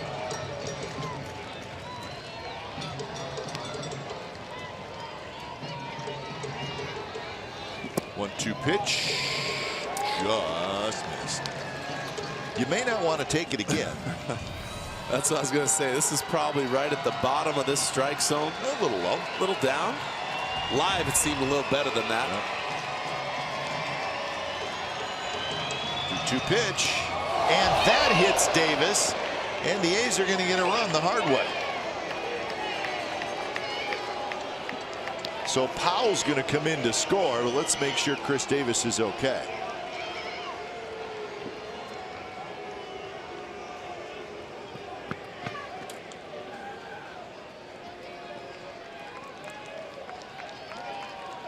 So you see Dave Island, the pitching coach, coming out.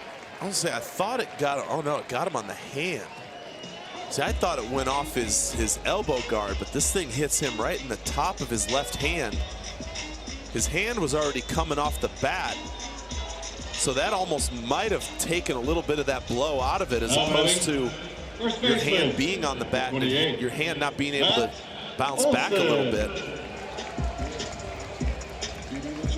So 6-2. Davis gets his 84th RBI. And here's Matt Olson.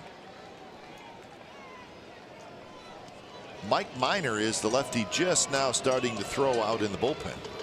And the first pitch is outside. So, watch him getting out of the way. His hand is already off that bat. That's probably a good thing right there. Matt Olson fouls it back. Olson has struck out and grounded out. Junis is not a big strikeout guy. He only has one strikeout tonight.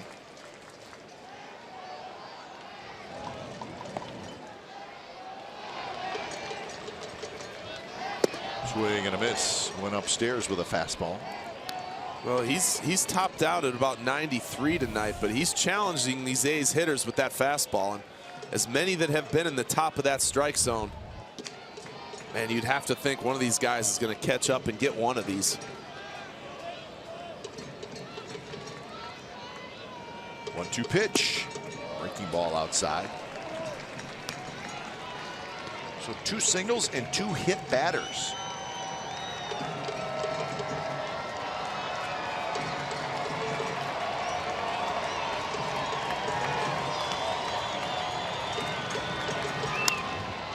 Foul again down the left field line.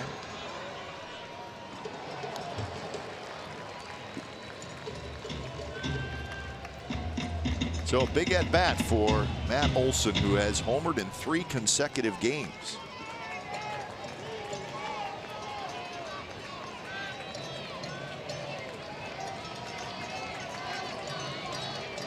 Two pitch, misses inside, and now a full count.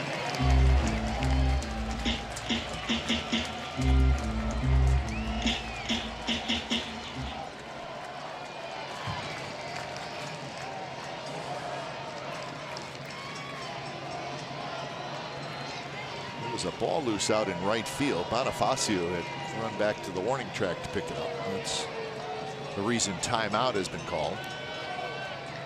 And for Olson, you know what you're getting right here. You're getting a fastball, and he's going to come right at you. And he hits it hard, but foul, headed down toward the bullpen.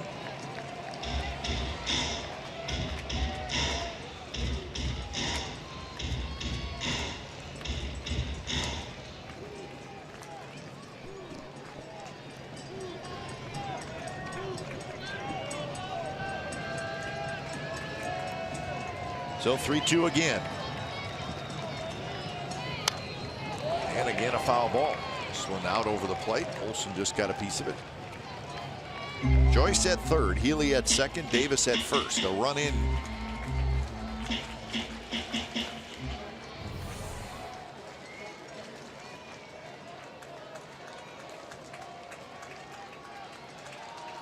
How? I mean, popped up. Moustakas is going to have a play. Coaching box, and that's the second out. Olsen can't believe it as he stands at home plate. And Junis, I mean, to his credit, he's not scared. No, I mean, he's just throwing fastballs. They're not overpowering, but he says, here, you can try to beat me. like I said, with all the ace hitters have gotten, like there's an example. That's a pitch right down the middle, and Olsen's underneath it. So there's something with his delivery where this ball gets on you a little bit.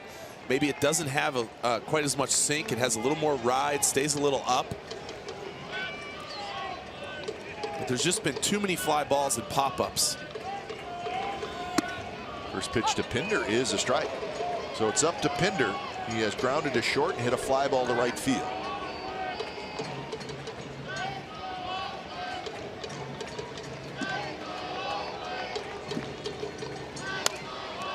Good breaking ball. That was a well-located breaking ball from Junis, right on the outside corner.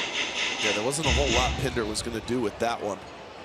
Down and away, had him out in front. Now we'll see what Junis decides to do. Got 0-2. He's going to want to try and expand this zone somewhere. And that pitch not where he wanted it. Pinder rolls it foul. 82 pitches for the 24-year-old right-hander Jake Junis, making his 8th start.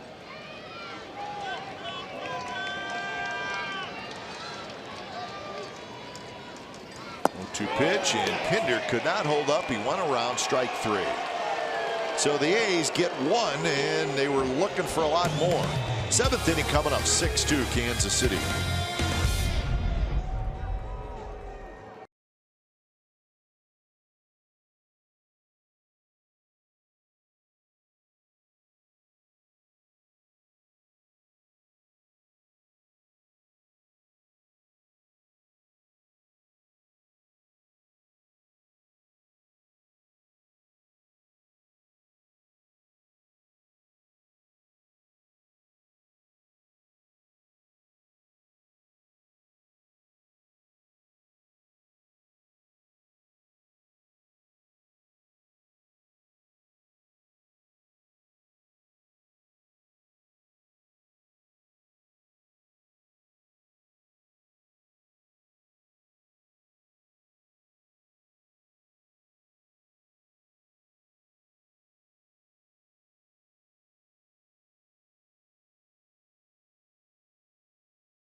Exclusive Dennis Eckersley bobblehead presented by Chevron Extra Mile when the green and gold take on the Rangers on August 26th at 1 p.m. Enjoy family fun in this bobblehead only at athletics.com/tickets. That's athletics.com/tickets. So 6-2 is the score. The Royals leading the A's. 7th inning. When it's time for change, think Speedy Oil Change and Auto Service, your trusted oil change and small experts. Simone Castro comes in. So Jarrell Cotton goes 6 innings tonight. Castro takes over here in the 7th as he faces Kane, Hosmer, and Cabrera.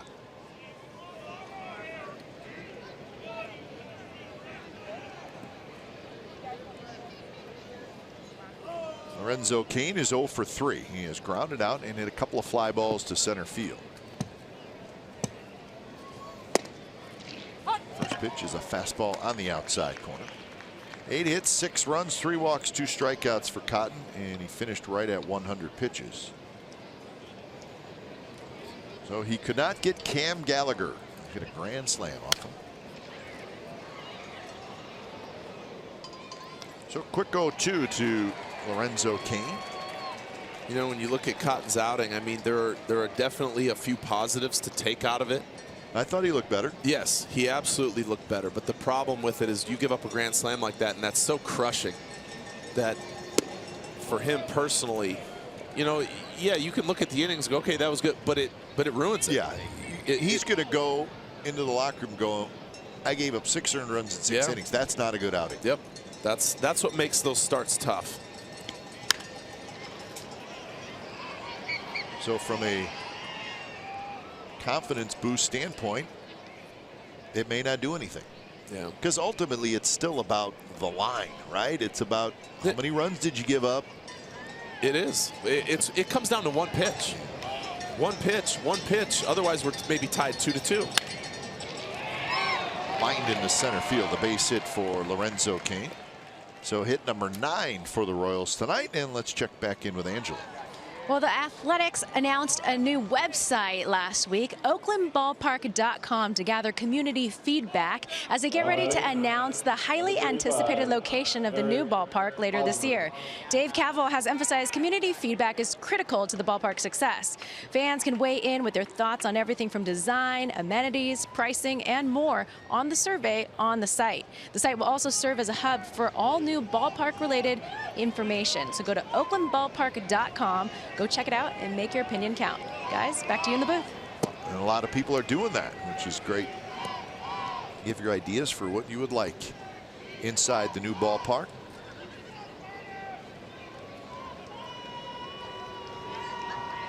Hosmer 1 for 3. Dangerous hitter.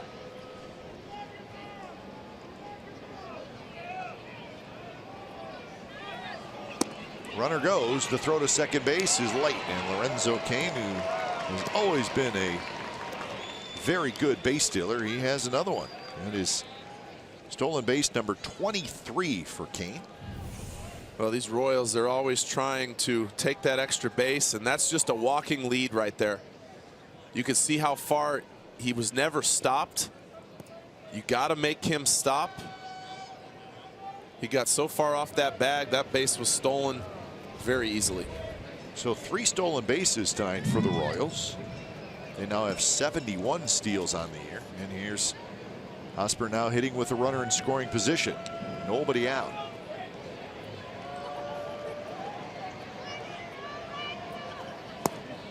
Down and in, and the count 2-1.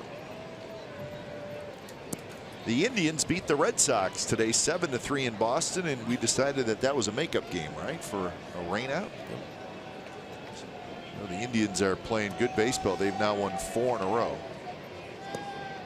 And they have a 5-game lead now in the AL Central, so they're stretching it out just a little bit. Bauer beat Pfister. A couple of home runs for Edwin Encarnacion. He's got 26.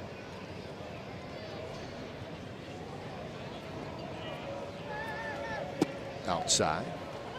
Blue Jays beat the Rays 2-1. So the Rays, who are still in this wild card race, but they are not playing good baseball right now. They have lost 8 out of their last 10. They're not scoring runs. So they're 9 back in the East. And they are now 2.5 games back in that wild card. Hosmer with a big swing. Yankees beat the Mets 4-2 in the Subway Series. Hicks, Sanchez, and Judge homered for New York. That game was played at Yankee Stadium. So the Yankees pick up a game on the Red Sox. They're now 4.5 back in the East.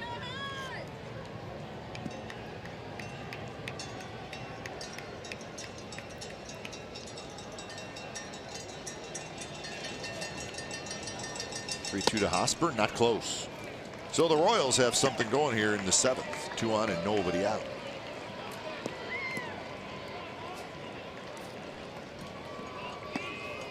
And the hitter will be Melky Cabrera. Rangers beat the Tigers 6-2 in Arlington. Number 53, Melky Another home run Cabrera. for Joey Gallo. 33 home runs. I don't know if I saw that coming. I mean, I know how much pop he has. Yeah, exactly. But I agree. I was always very concerned about his strikeouts. Strikeouts, and you know, I didn't think he was going to make that much contact. Cabrera takes a strike.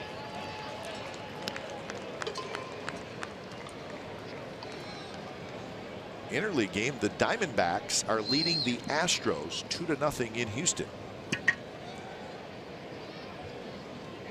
Struggles continue for the first place Astros. They did make a trade today, though. They got Tyler Clippard. So remember, Clippard went from, was it the Yankees to the White Sox, and then he was with the White Sox for just a very short time, and the White Sox just traded him to the Astros. He's been on the move quite a bit these last few years. Yeah. It started when he was traded here to the Athletics. So the Astros did not get that big starting pitcher that everybody thought they were going to get. They've added Liriano and Clippard. Liriano pitching out of the bullpen.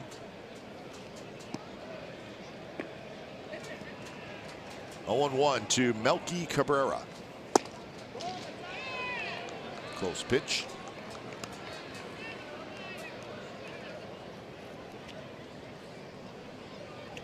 On deck is Mike Moustakas.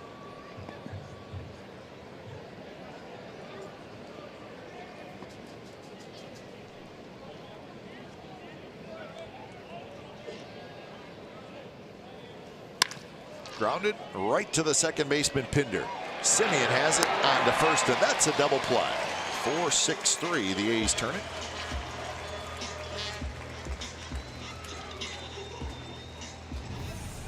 Good pitch by Castro down in the zone. Very traditional double play, perfectly played by Pinder.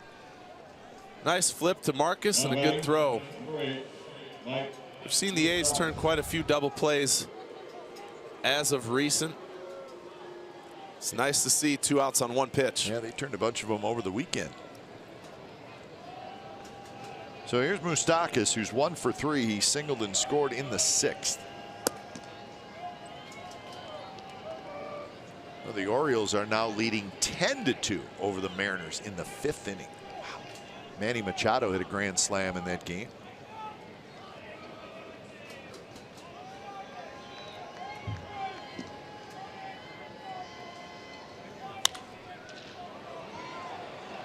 Chapman over. Chapman makes the catch, had it all the way. So a runner stranded. We've reached the 7th inning stretch here at the Coliseum. 6-2 Kansas City.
in a battle for playoff position as they face the Philadelphia Union from beautiful Avaya Stadium. The home of the authentic Earthquakes fan is NBC Sports, California.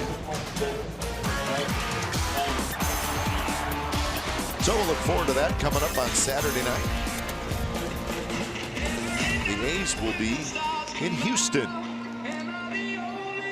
for the weekend and then on to Baltimore. So that is the upcoming road trip for the Athletics. When it's time for change, think Speedy Oil Change and Auto Service, your trusted oil change, tune-up, and smog expert. So Mike Minor, the lefty, comes in. Good numbers, 2.73 ERA.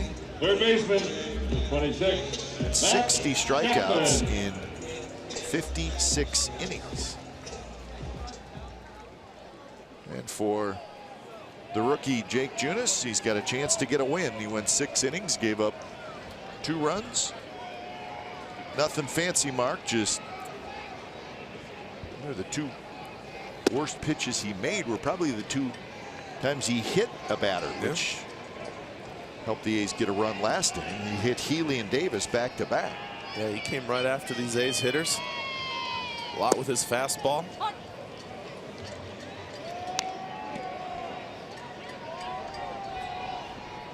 So Chapman, Maxwell, Powell against the lefty Mike Minor. Mike Minor was a very promising starting pitcher for the Atlanta Braves and had some decent years for the Braves.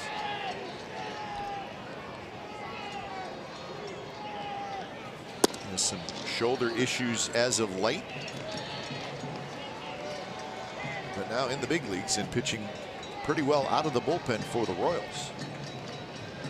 And pretty much fastball cutter. We've seen one cutter that he ran in on Chapman. He'll mix in a changeup every now and then.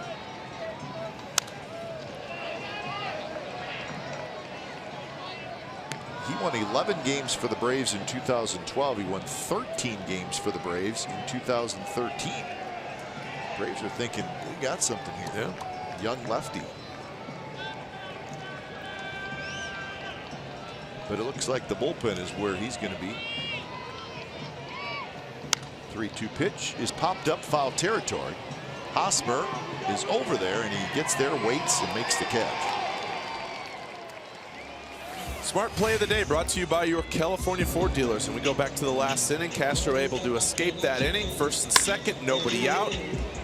And he gets the big double play from Melky Cabrera. Good fastball down in the zone. And then he gets the pop-up from Mike Moustakas. Chapman with the nice play.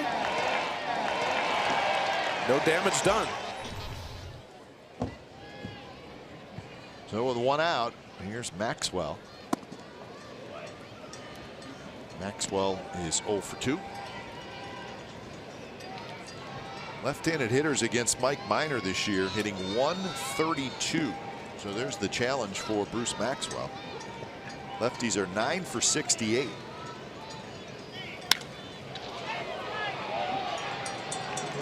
Plenty of room for Gordon, and Gordon has it.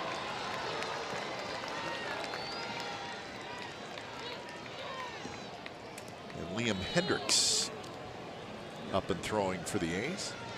So 2 quick outs here in the 7th, and now A's are going to send up a pinch hitter. It's going to be Rajay Davis hitting for Boog Powell. Your attention, please, ladies and gentlemen, for the Athletics. So Boog Powell, well, he was in there, went 1 for 2. Number 11, single and a run scored. Davis. But when we rattled off those numbers with left-handed hitters against Minor, you can see why Bob Melvin would make this move. And you can't really do it with Maxwell because you don't want to be without a catcher. And I say out without a catcher on your bench. Yep. Well, and from Minor, you normally just see these fastball cutters inside to righties and away to lefties. Not a whole lot of movement, but he just lives on that glove side of the plate.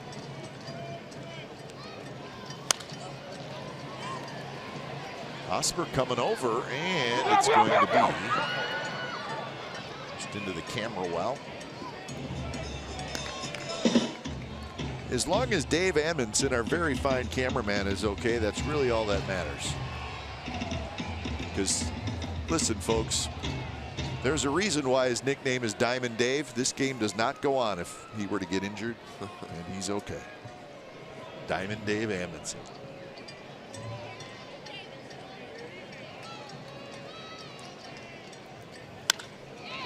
Hit well to left center field. On the run is Kane, but he's going to get there with those long strides. Looks a little bit like Devon White out in center field. Tracks it down. 3 up, 3 down inning.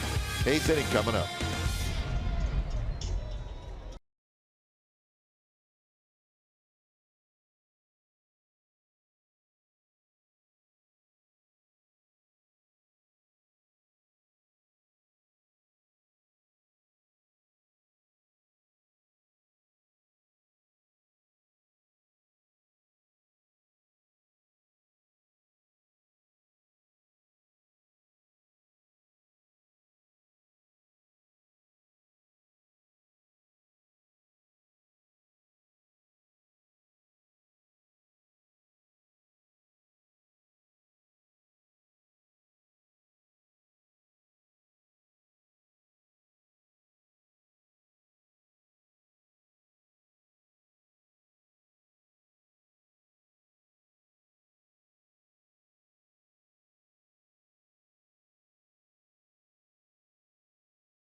Brewing Company, Gertin Municipal Bond Management, Independent Electric Supply, and Crystal Clear Imaging is the evening of Saturday, August 26th at Earl Anthony's Dublin Bowl. Proceeds benefit the A's Community Fund, which supports charitable organizations that improve the quality of life for people throughout the Bay Area. To learn more about the A's Community Fund, visit athletics.com. Gotta catch my breath after that one. One's long, and well, there's a lot going on in the Bowling Bash night coming up on the 26th.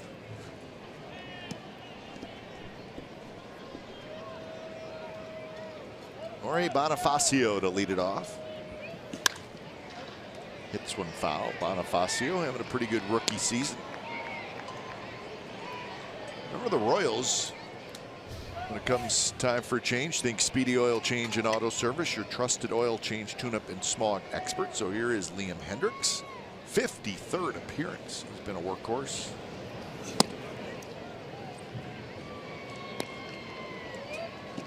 Thing with Liam Hendriks, he doesn't lose any velocity. He's pitched a lot this year, but he can still run it up there when he has to.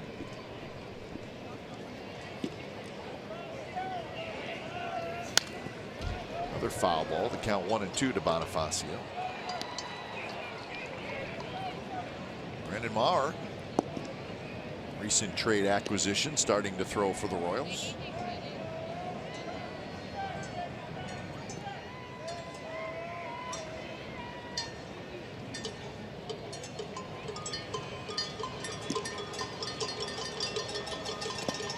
Remember in the offseason, the Royals made a big trade with the White Sox. They traded very fine closer Wade Davis.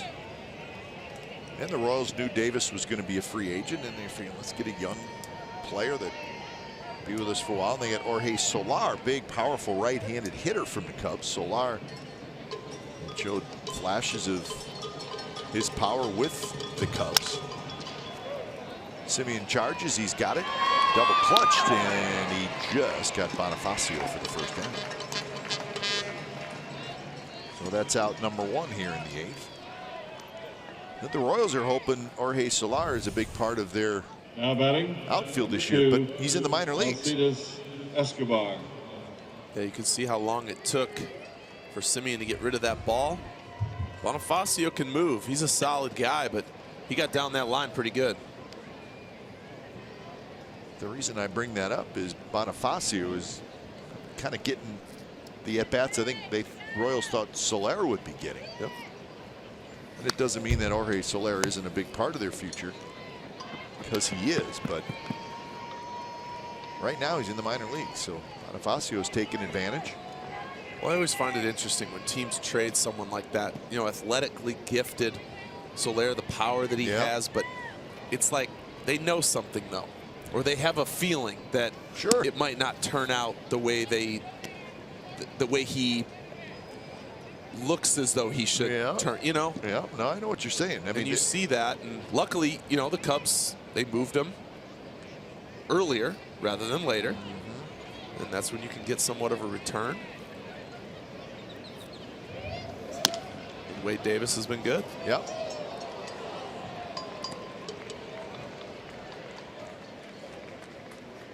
Well, I think normally organization, unless you're getting just absolute top-notch player or pitcher, I mean, I think you probably have a very, very short list of minor league prospects that you say, well, we're just not going to trade this guy. Well, there's not a lot of those on that list.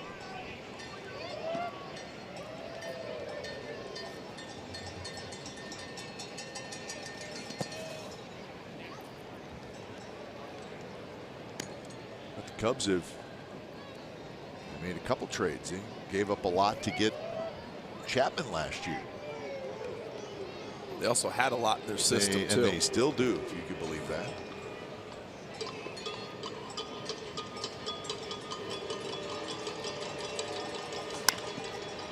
Chapman waits, gets a good hop, shows off that terrific arm, and Escobar's retired.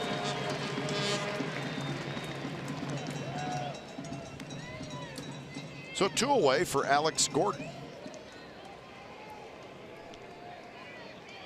Now batting. There's an Alex Gordon fan. Alex Gordon.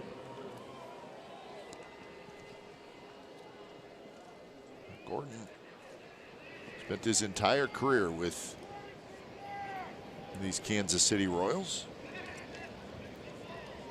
We talked about the struggles he has had the last couple years.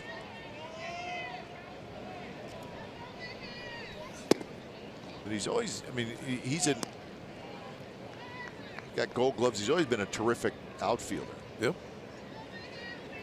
He's never been a guy who's going to hit you 30 home runs and knock in 110 runs, but a good all-around player. Very good grinded out type guy. You know, he's had some injuries late the last few years, but you know, he plays good defense. He's going to come up with some big hits for you, but he's never been that superstar type guy. In the playoffs, the 2 times they went to the World Series, that did a lot for him. Look at Chapman on the move, and he's going to get there. He makes the catch. So far to go. He ran a long ways. We're guessing 40 yards. 6-2 as we head to the bottom of the 8th.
Produced or retransmitted in any form, and the accounts and descriptions of this game may not be disseminated without the express written consent of Athletics Investment Group, LLC.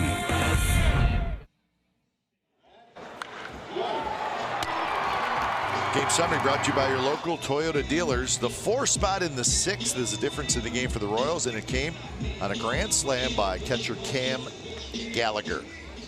6-9-0 for Kansas City, 2-4-0 for the A's. Jarrell Cotton, 6 earned runs in 6 innings, finished right at 100 pitches.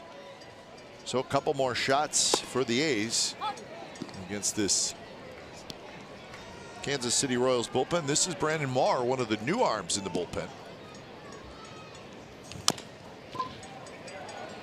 Merrifield has it. His quick throw to first. Got him on a close play. Joyce comes up limping just a little bit.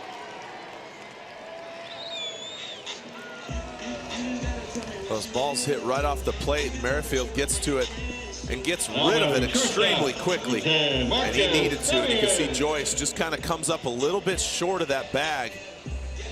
Hopefully he's all right, though.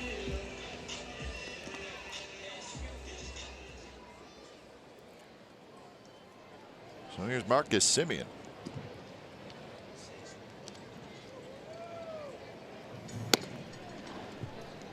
A's have 4 hits. Semien has 2 of them.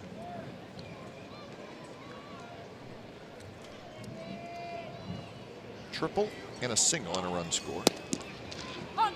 1-1 the count. The Royals acquired Marr, left-handed pitcher Ryan Buchter, and Travis Cahill from the Padres in that trade just a couple of weeks ago. So they needed some enforcements in their bullpen, and they got it. How about this play by Chapman? I'm guessing 40 yards. That's just my random yardage guess. Well, look how far he goes. He's playing just to the left of second base. Catches it right near the bullpen mounds. And it's a full dead sprint to get there. When you shift like that, that's all open territory. And he knows it well. Makes a nice play.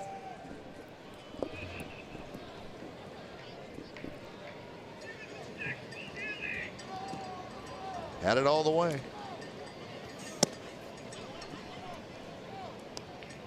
So here's Healy, who has picked up an RBI and a ground out, hit a fly ball to center, and then he was hit by a pitch.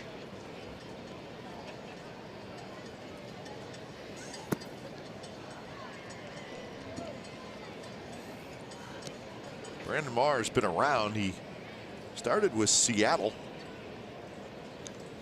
2 years in Seattle, a couple years in San Diego, and now with the Kansas City Royals.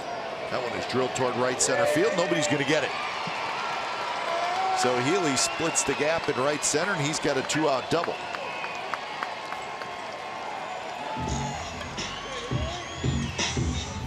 Well, I talked earlier how the A's hitters were all underneath a lot of Junis's pitches. This one, a fastball, 95 miles an hour. This one, Healy gets on top of. Line drive into the gap, a great swing that we've seen a lot from him this season, going the other way. One hops that wall for the double. So RBI opportunity for Chris Davis. He'll need a 2-out hit to do it.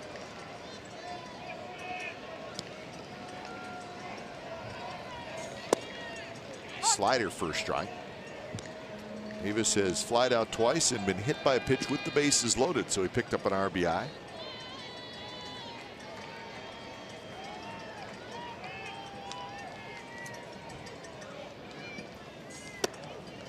One almost hit him. Nelson Cruz still leads the American League in RBIs with 94. Scope from the Orioles has 85, and again, that's not counting the action tonight. The Orioles have scored 10 runs, and Davis now with 84. Upton from the Tigers has 83 coming into today, but he hit a home run tonight.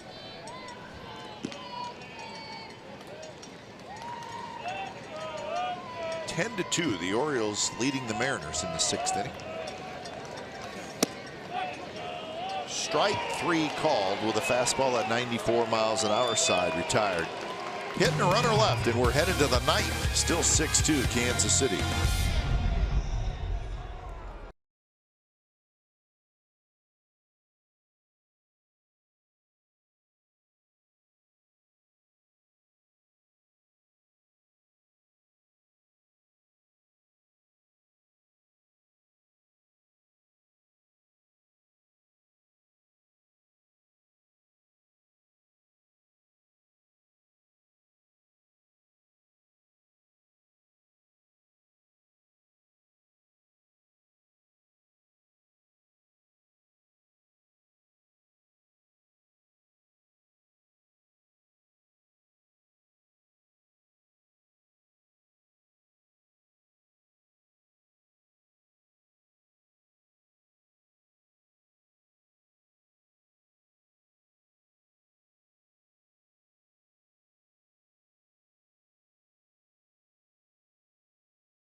Back to that 6th inning.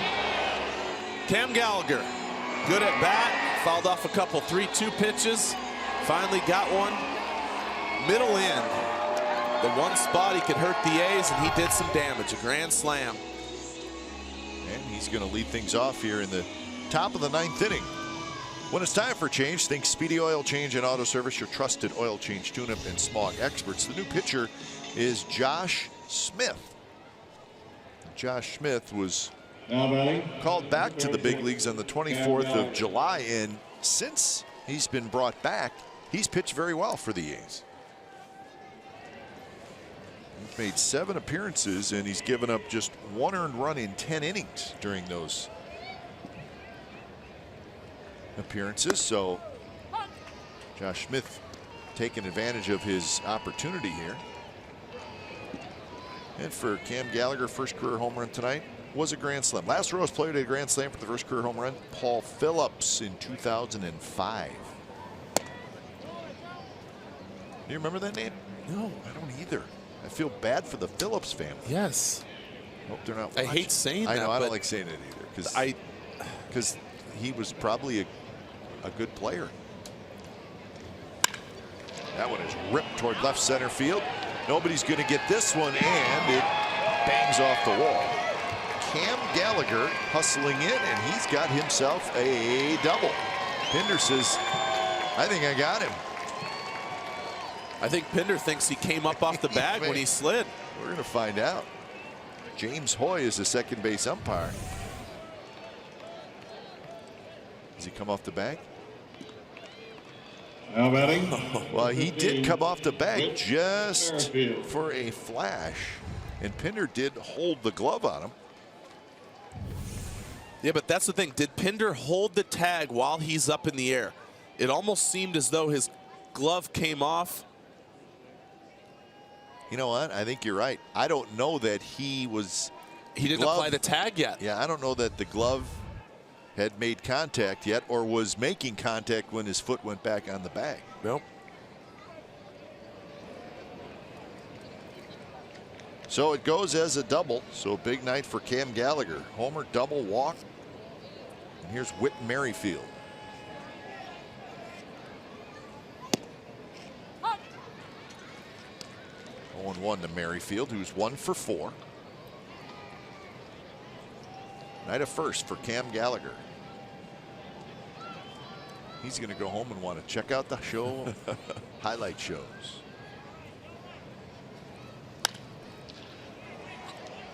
Wouldn't you? Yep. I would just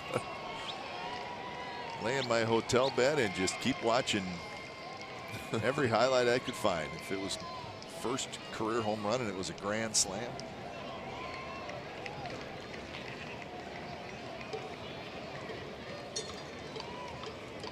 Oh, 0-2 the count.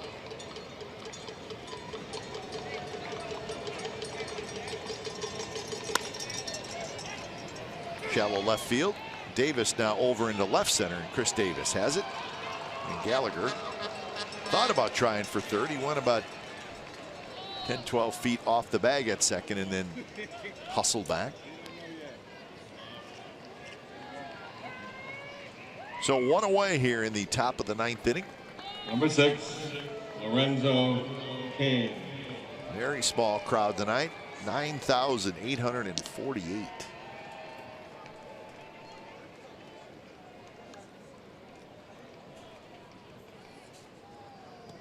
Here's Cain. Cain singled and stole the base in the 7th inning. He was stranded at third.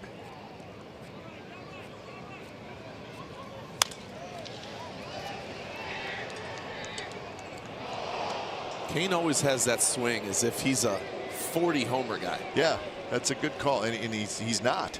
He's a good hitter. Yep. It almost looks like he kind of drops that back leg and he's got a little uppercut.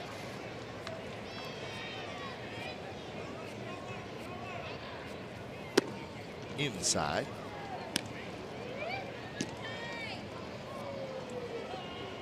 Well, the Orioles tonight in Seattle have hit 4 home runs. And it's only the top of the 7th inning.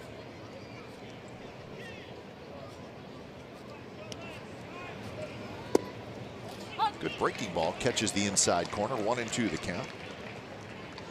Buchter, the left-hander, warming up for the Royals. Royals have 3 lefties in their bullpen. We saw Minor, Buchter, and also Scott Alexander.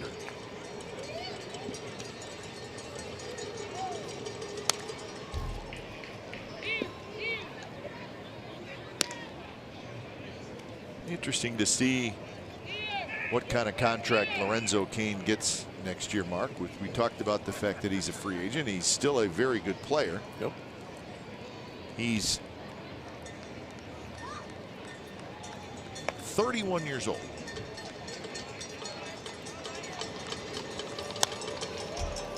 I mean, you think about it, I don't know Dexter Fowler's age off the top of my head. Dexter Fowler got $85 million. Dexter Fowler's a leadoff hitter, though. Yeah.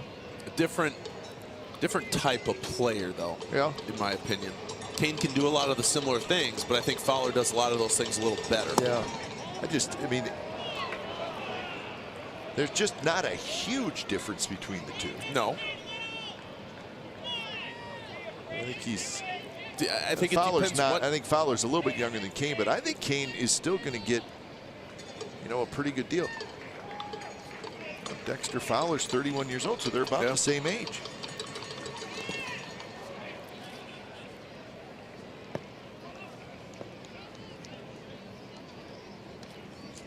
And also, I'm sure the playoffs last year had influenced Fowler's market. That's or a good pricing or whatever, however you want to put it. That all plays in.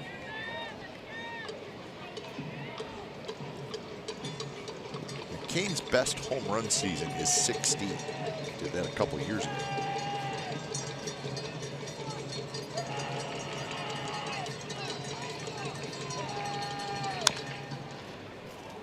He can still go get him in center field. We've actually seen that tonight. But just like any free agent, it just takes the right team for a center field, for the need to have a center fielder. Yep. If they have a good leadoff hitter, he obviously can handle that second spot in the order. Swing and a miss. That's a good pitch by Smith. A 3-2 slider. So 2 away. Make sure you join us tomorrow. It'll be game 2 of this 3-game series between the A's and the Royals. Chris Smith and Jason Hamill is your pitching matchup. And our coverage begins at 6 p.m. with A's pregame live. And remember, you can stream the A's on the go with the NBCSportsCalifornia.com and the NBC Sports app. So there is Chris Smith. Smith will be making his 6th start of the year for the Athletics. And he's still trying to get him his first win. Hosmer takes inside.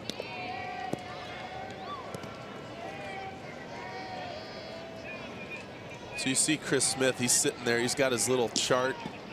See that? He's tracking pitches, watching what these guys are doing against them, writing them down it's just prep for tomorrow. You know, watching some of the swings, writing down little notes. You know, that's a cut fastball right there. So that's what he's marking down for each and every pitch. I mean, as long as the guy spent in the minor leagues, that's what you do in AA, AAA. You sit behind home and you chart the day before you pitch. So he's a master chart. Yeah, it's become as many times. I can't imagine how many times he's done it.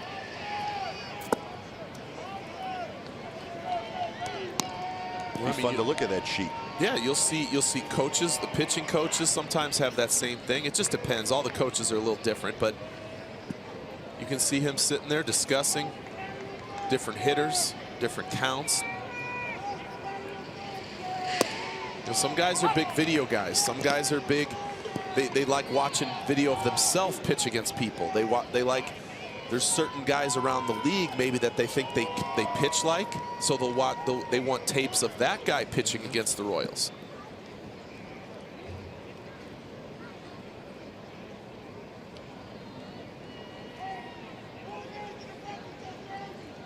Three and 1 to Hosmer. And right at the knees, first strike.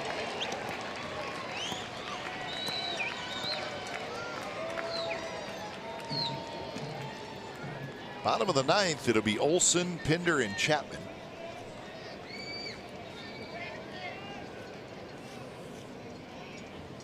And it looks like it will be the lefty Ryan Buchter.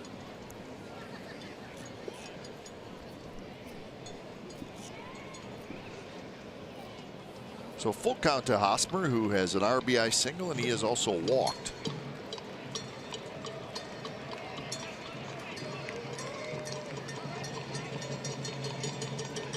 Pitch.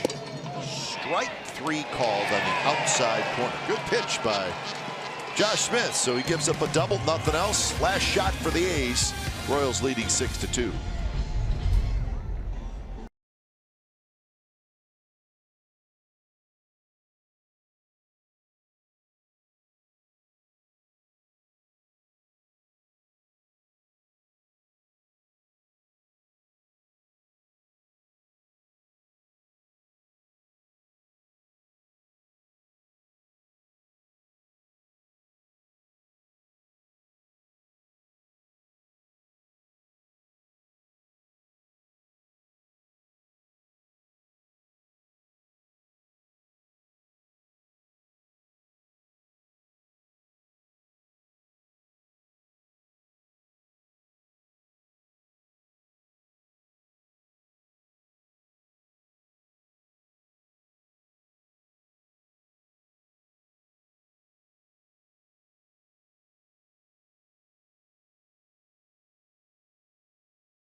Pacifica, and by Xfinity. X1 will change the way you experience TV.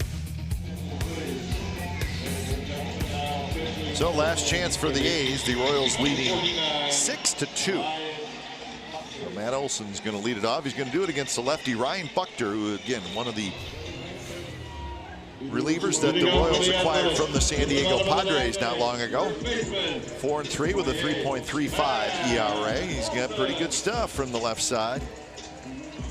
30 years old. You said that he pretty much sticks. He has a cutter, curveball, slider, but he's about 80% fastballs. So you're not going to see a whole lot else. And there it is. Well, last year with the Padres, he had 78 strikeouts in 63 innings and an ERA of 2.86. So not a bad pickup for the Kansas City Royals, and does not have a lot of service time. 92 miles an hour, and it's 0-2.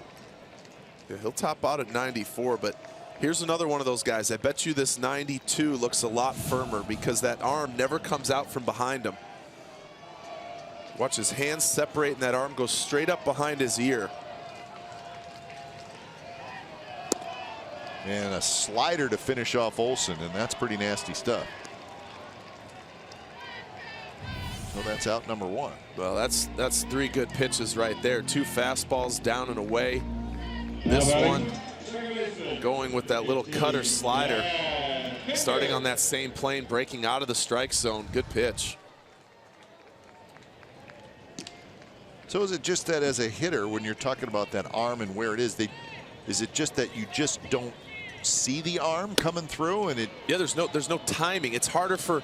I've heard from hitters when they talk about when they see that ball or the arm behind the guy, it helps them kind of time that pitch because you know when the arm's coming up. Here, his arm never goes behind him, so therefore you pick it up a little later, and that's why at 92, 93. Not that that's hard, not that that's not firm, but he gets a lot of swings and misses on that fastball, which is why he can throw fastballs about 80% of the time. So he just sort of eliminates any timing for the hitter. In a way. You know, a little bit. Yeah, I don't think it's something that you can really purposely do. It's just the way that you throw. That one tapped toward the shortstop Escobar, who cannot pick it up clean, and Pinder's aboard. So Pinder, who runs well, it would have been a close play. We'll see what the ruling is. Yeah, this would have been an extremely close play, but Escobar comes in, gets it on the thumb of the glove, and then almost still barehands it. It kicks up towards him. It's a do-or-die play to begin with. So it goes as an E6. Hey, stay tuned for A's Postgame Live presented by State Farm coming up after the ball game. Brody Brazil, Shooty Babbitt, and Bip Roberts tonight. First pitch to Chapman is outside, so it's an error on Escobar. That's the first error in the ball game. Royals just 53 errors this year. That's the fewest in the American League. And now it's 2-0.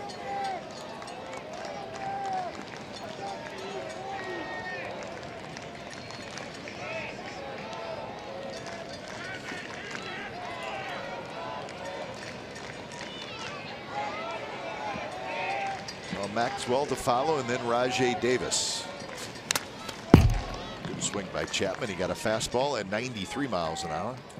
I think he was looking for it, and he got it, and he had a good swing.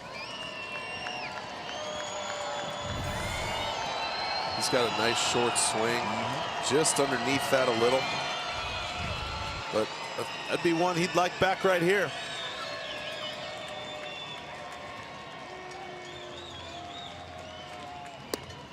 Missed that one in the count, 2-2.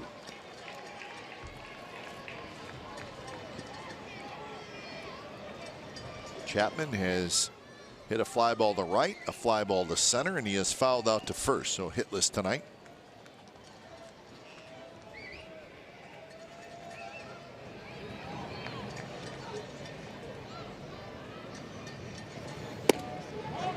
And that one just missed. Bucker, he thought he had strike 3. Well, I'll say Will Little has not given that pitch at all in this game. Cotton threw a handful of those. So did Junis. Payoff pitch and another fastball. This one ticked up to 94 miles an hour, and Chapman swings through it. So that one had a little extra giddy up on it. Well, he rears back and just throws this one by him. Now batting He the wants catcher. it. Gallagher wants that pitch inside. It ends up away. Maxwell. But there's enough giddy up, and it's elevated just enough that Chapman's underneath it.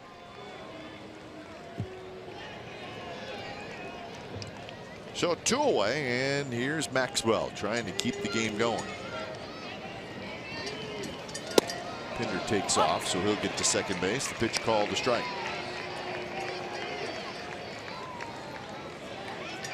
So night game tomorrow, day game on Wednesday, and then the A's will travel on Thursday to Houston. And the Astros Friday, Saturday, Sunday on to Baltimore Monday, Tuesday, and Wednesday.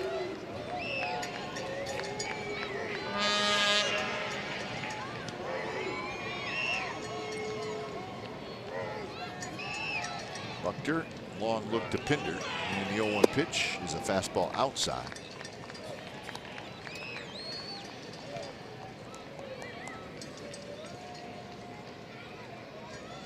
Buckner is a big fella, 6'4", 260 pounds.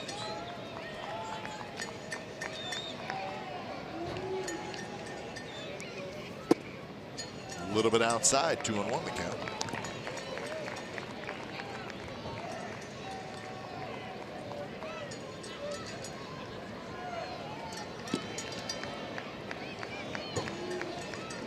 Need to get a couple of runners on base to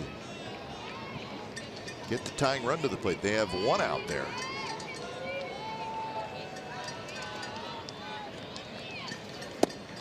Missed again, 3-1. So Davis would be next. Matt Joyce after Rajay Davis. All these pitches from Buckner, he's just yanking them all. You'd think lefty on lefty, he'd have more confidence going right after these guys with the fastballs.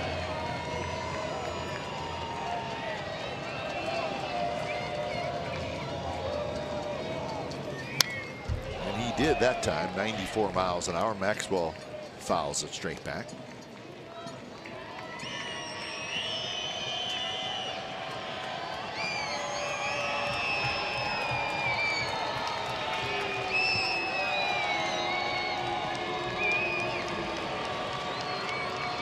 So 3-2 the count to Bruce Maxwell, who is looking for his first hit tonight.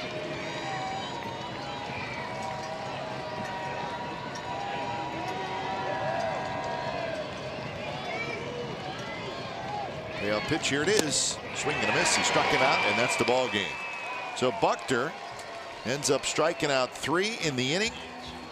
And nothing going on tonight for the Athletics. They score just a couple of runs, and they drop game 1 of this 3-game series. Junis gets the win. Cotton takes the loss. 2 hours and 40 minutes was your time of game. The crowd tonight was 9,848. Final score, the Kansas City Royals defeat the Oakland A's 6-2.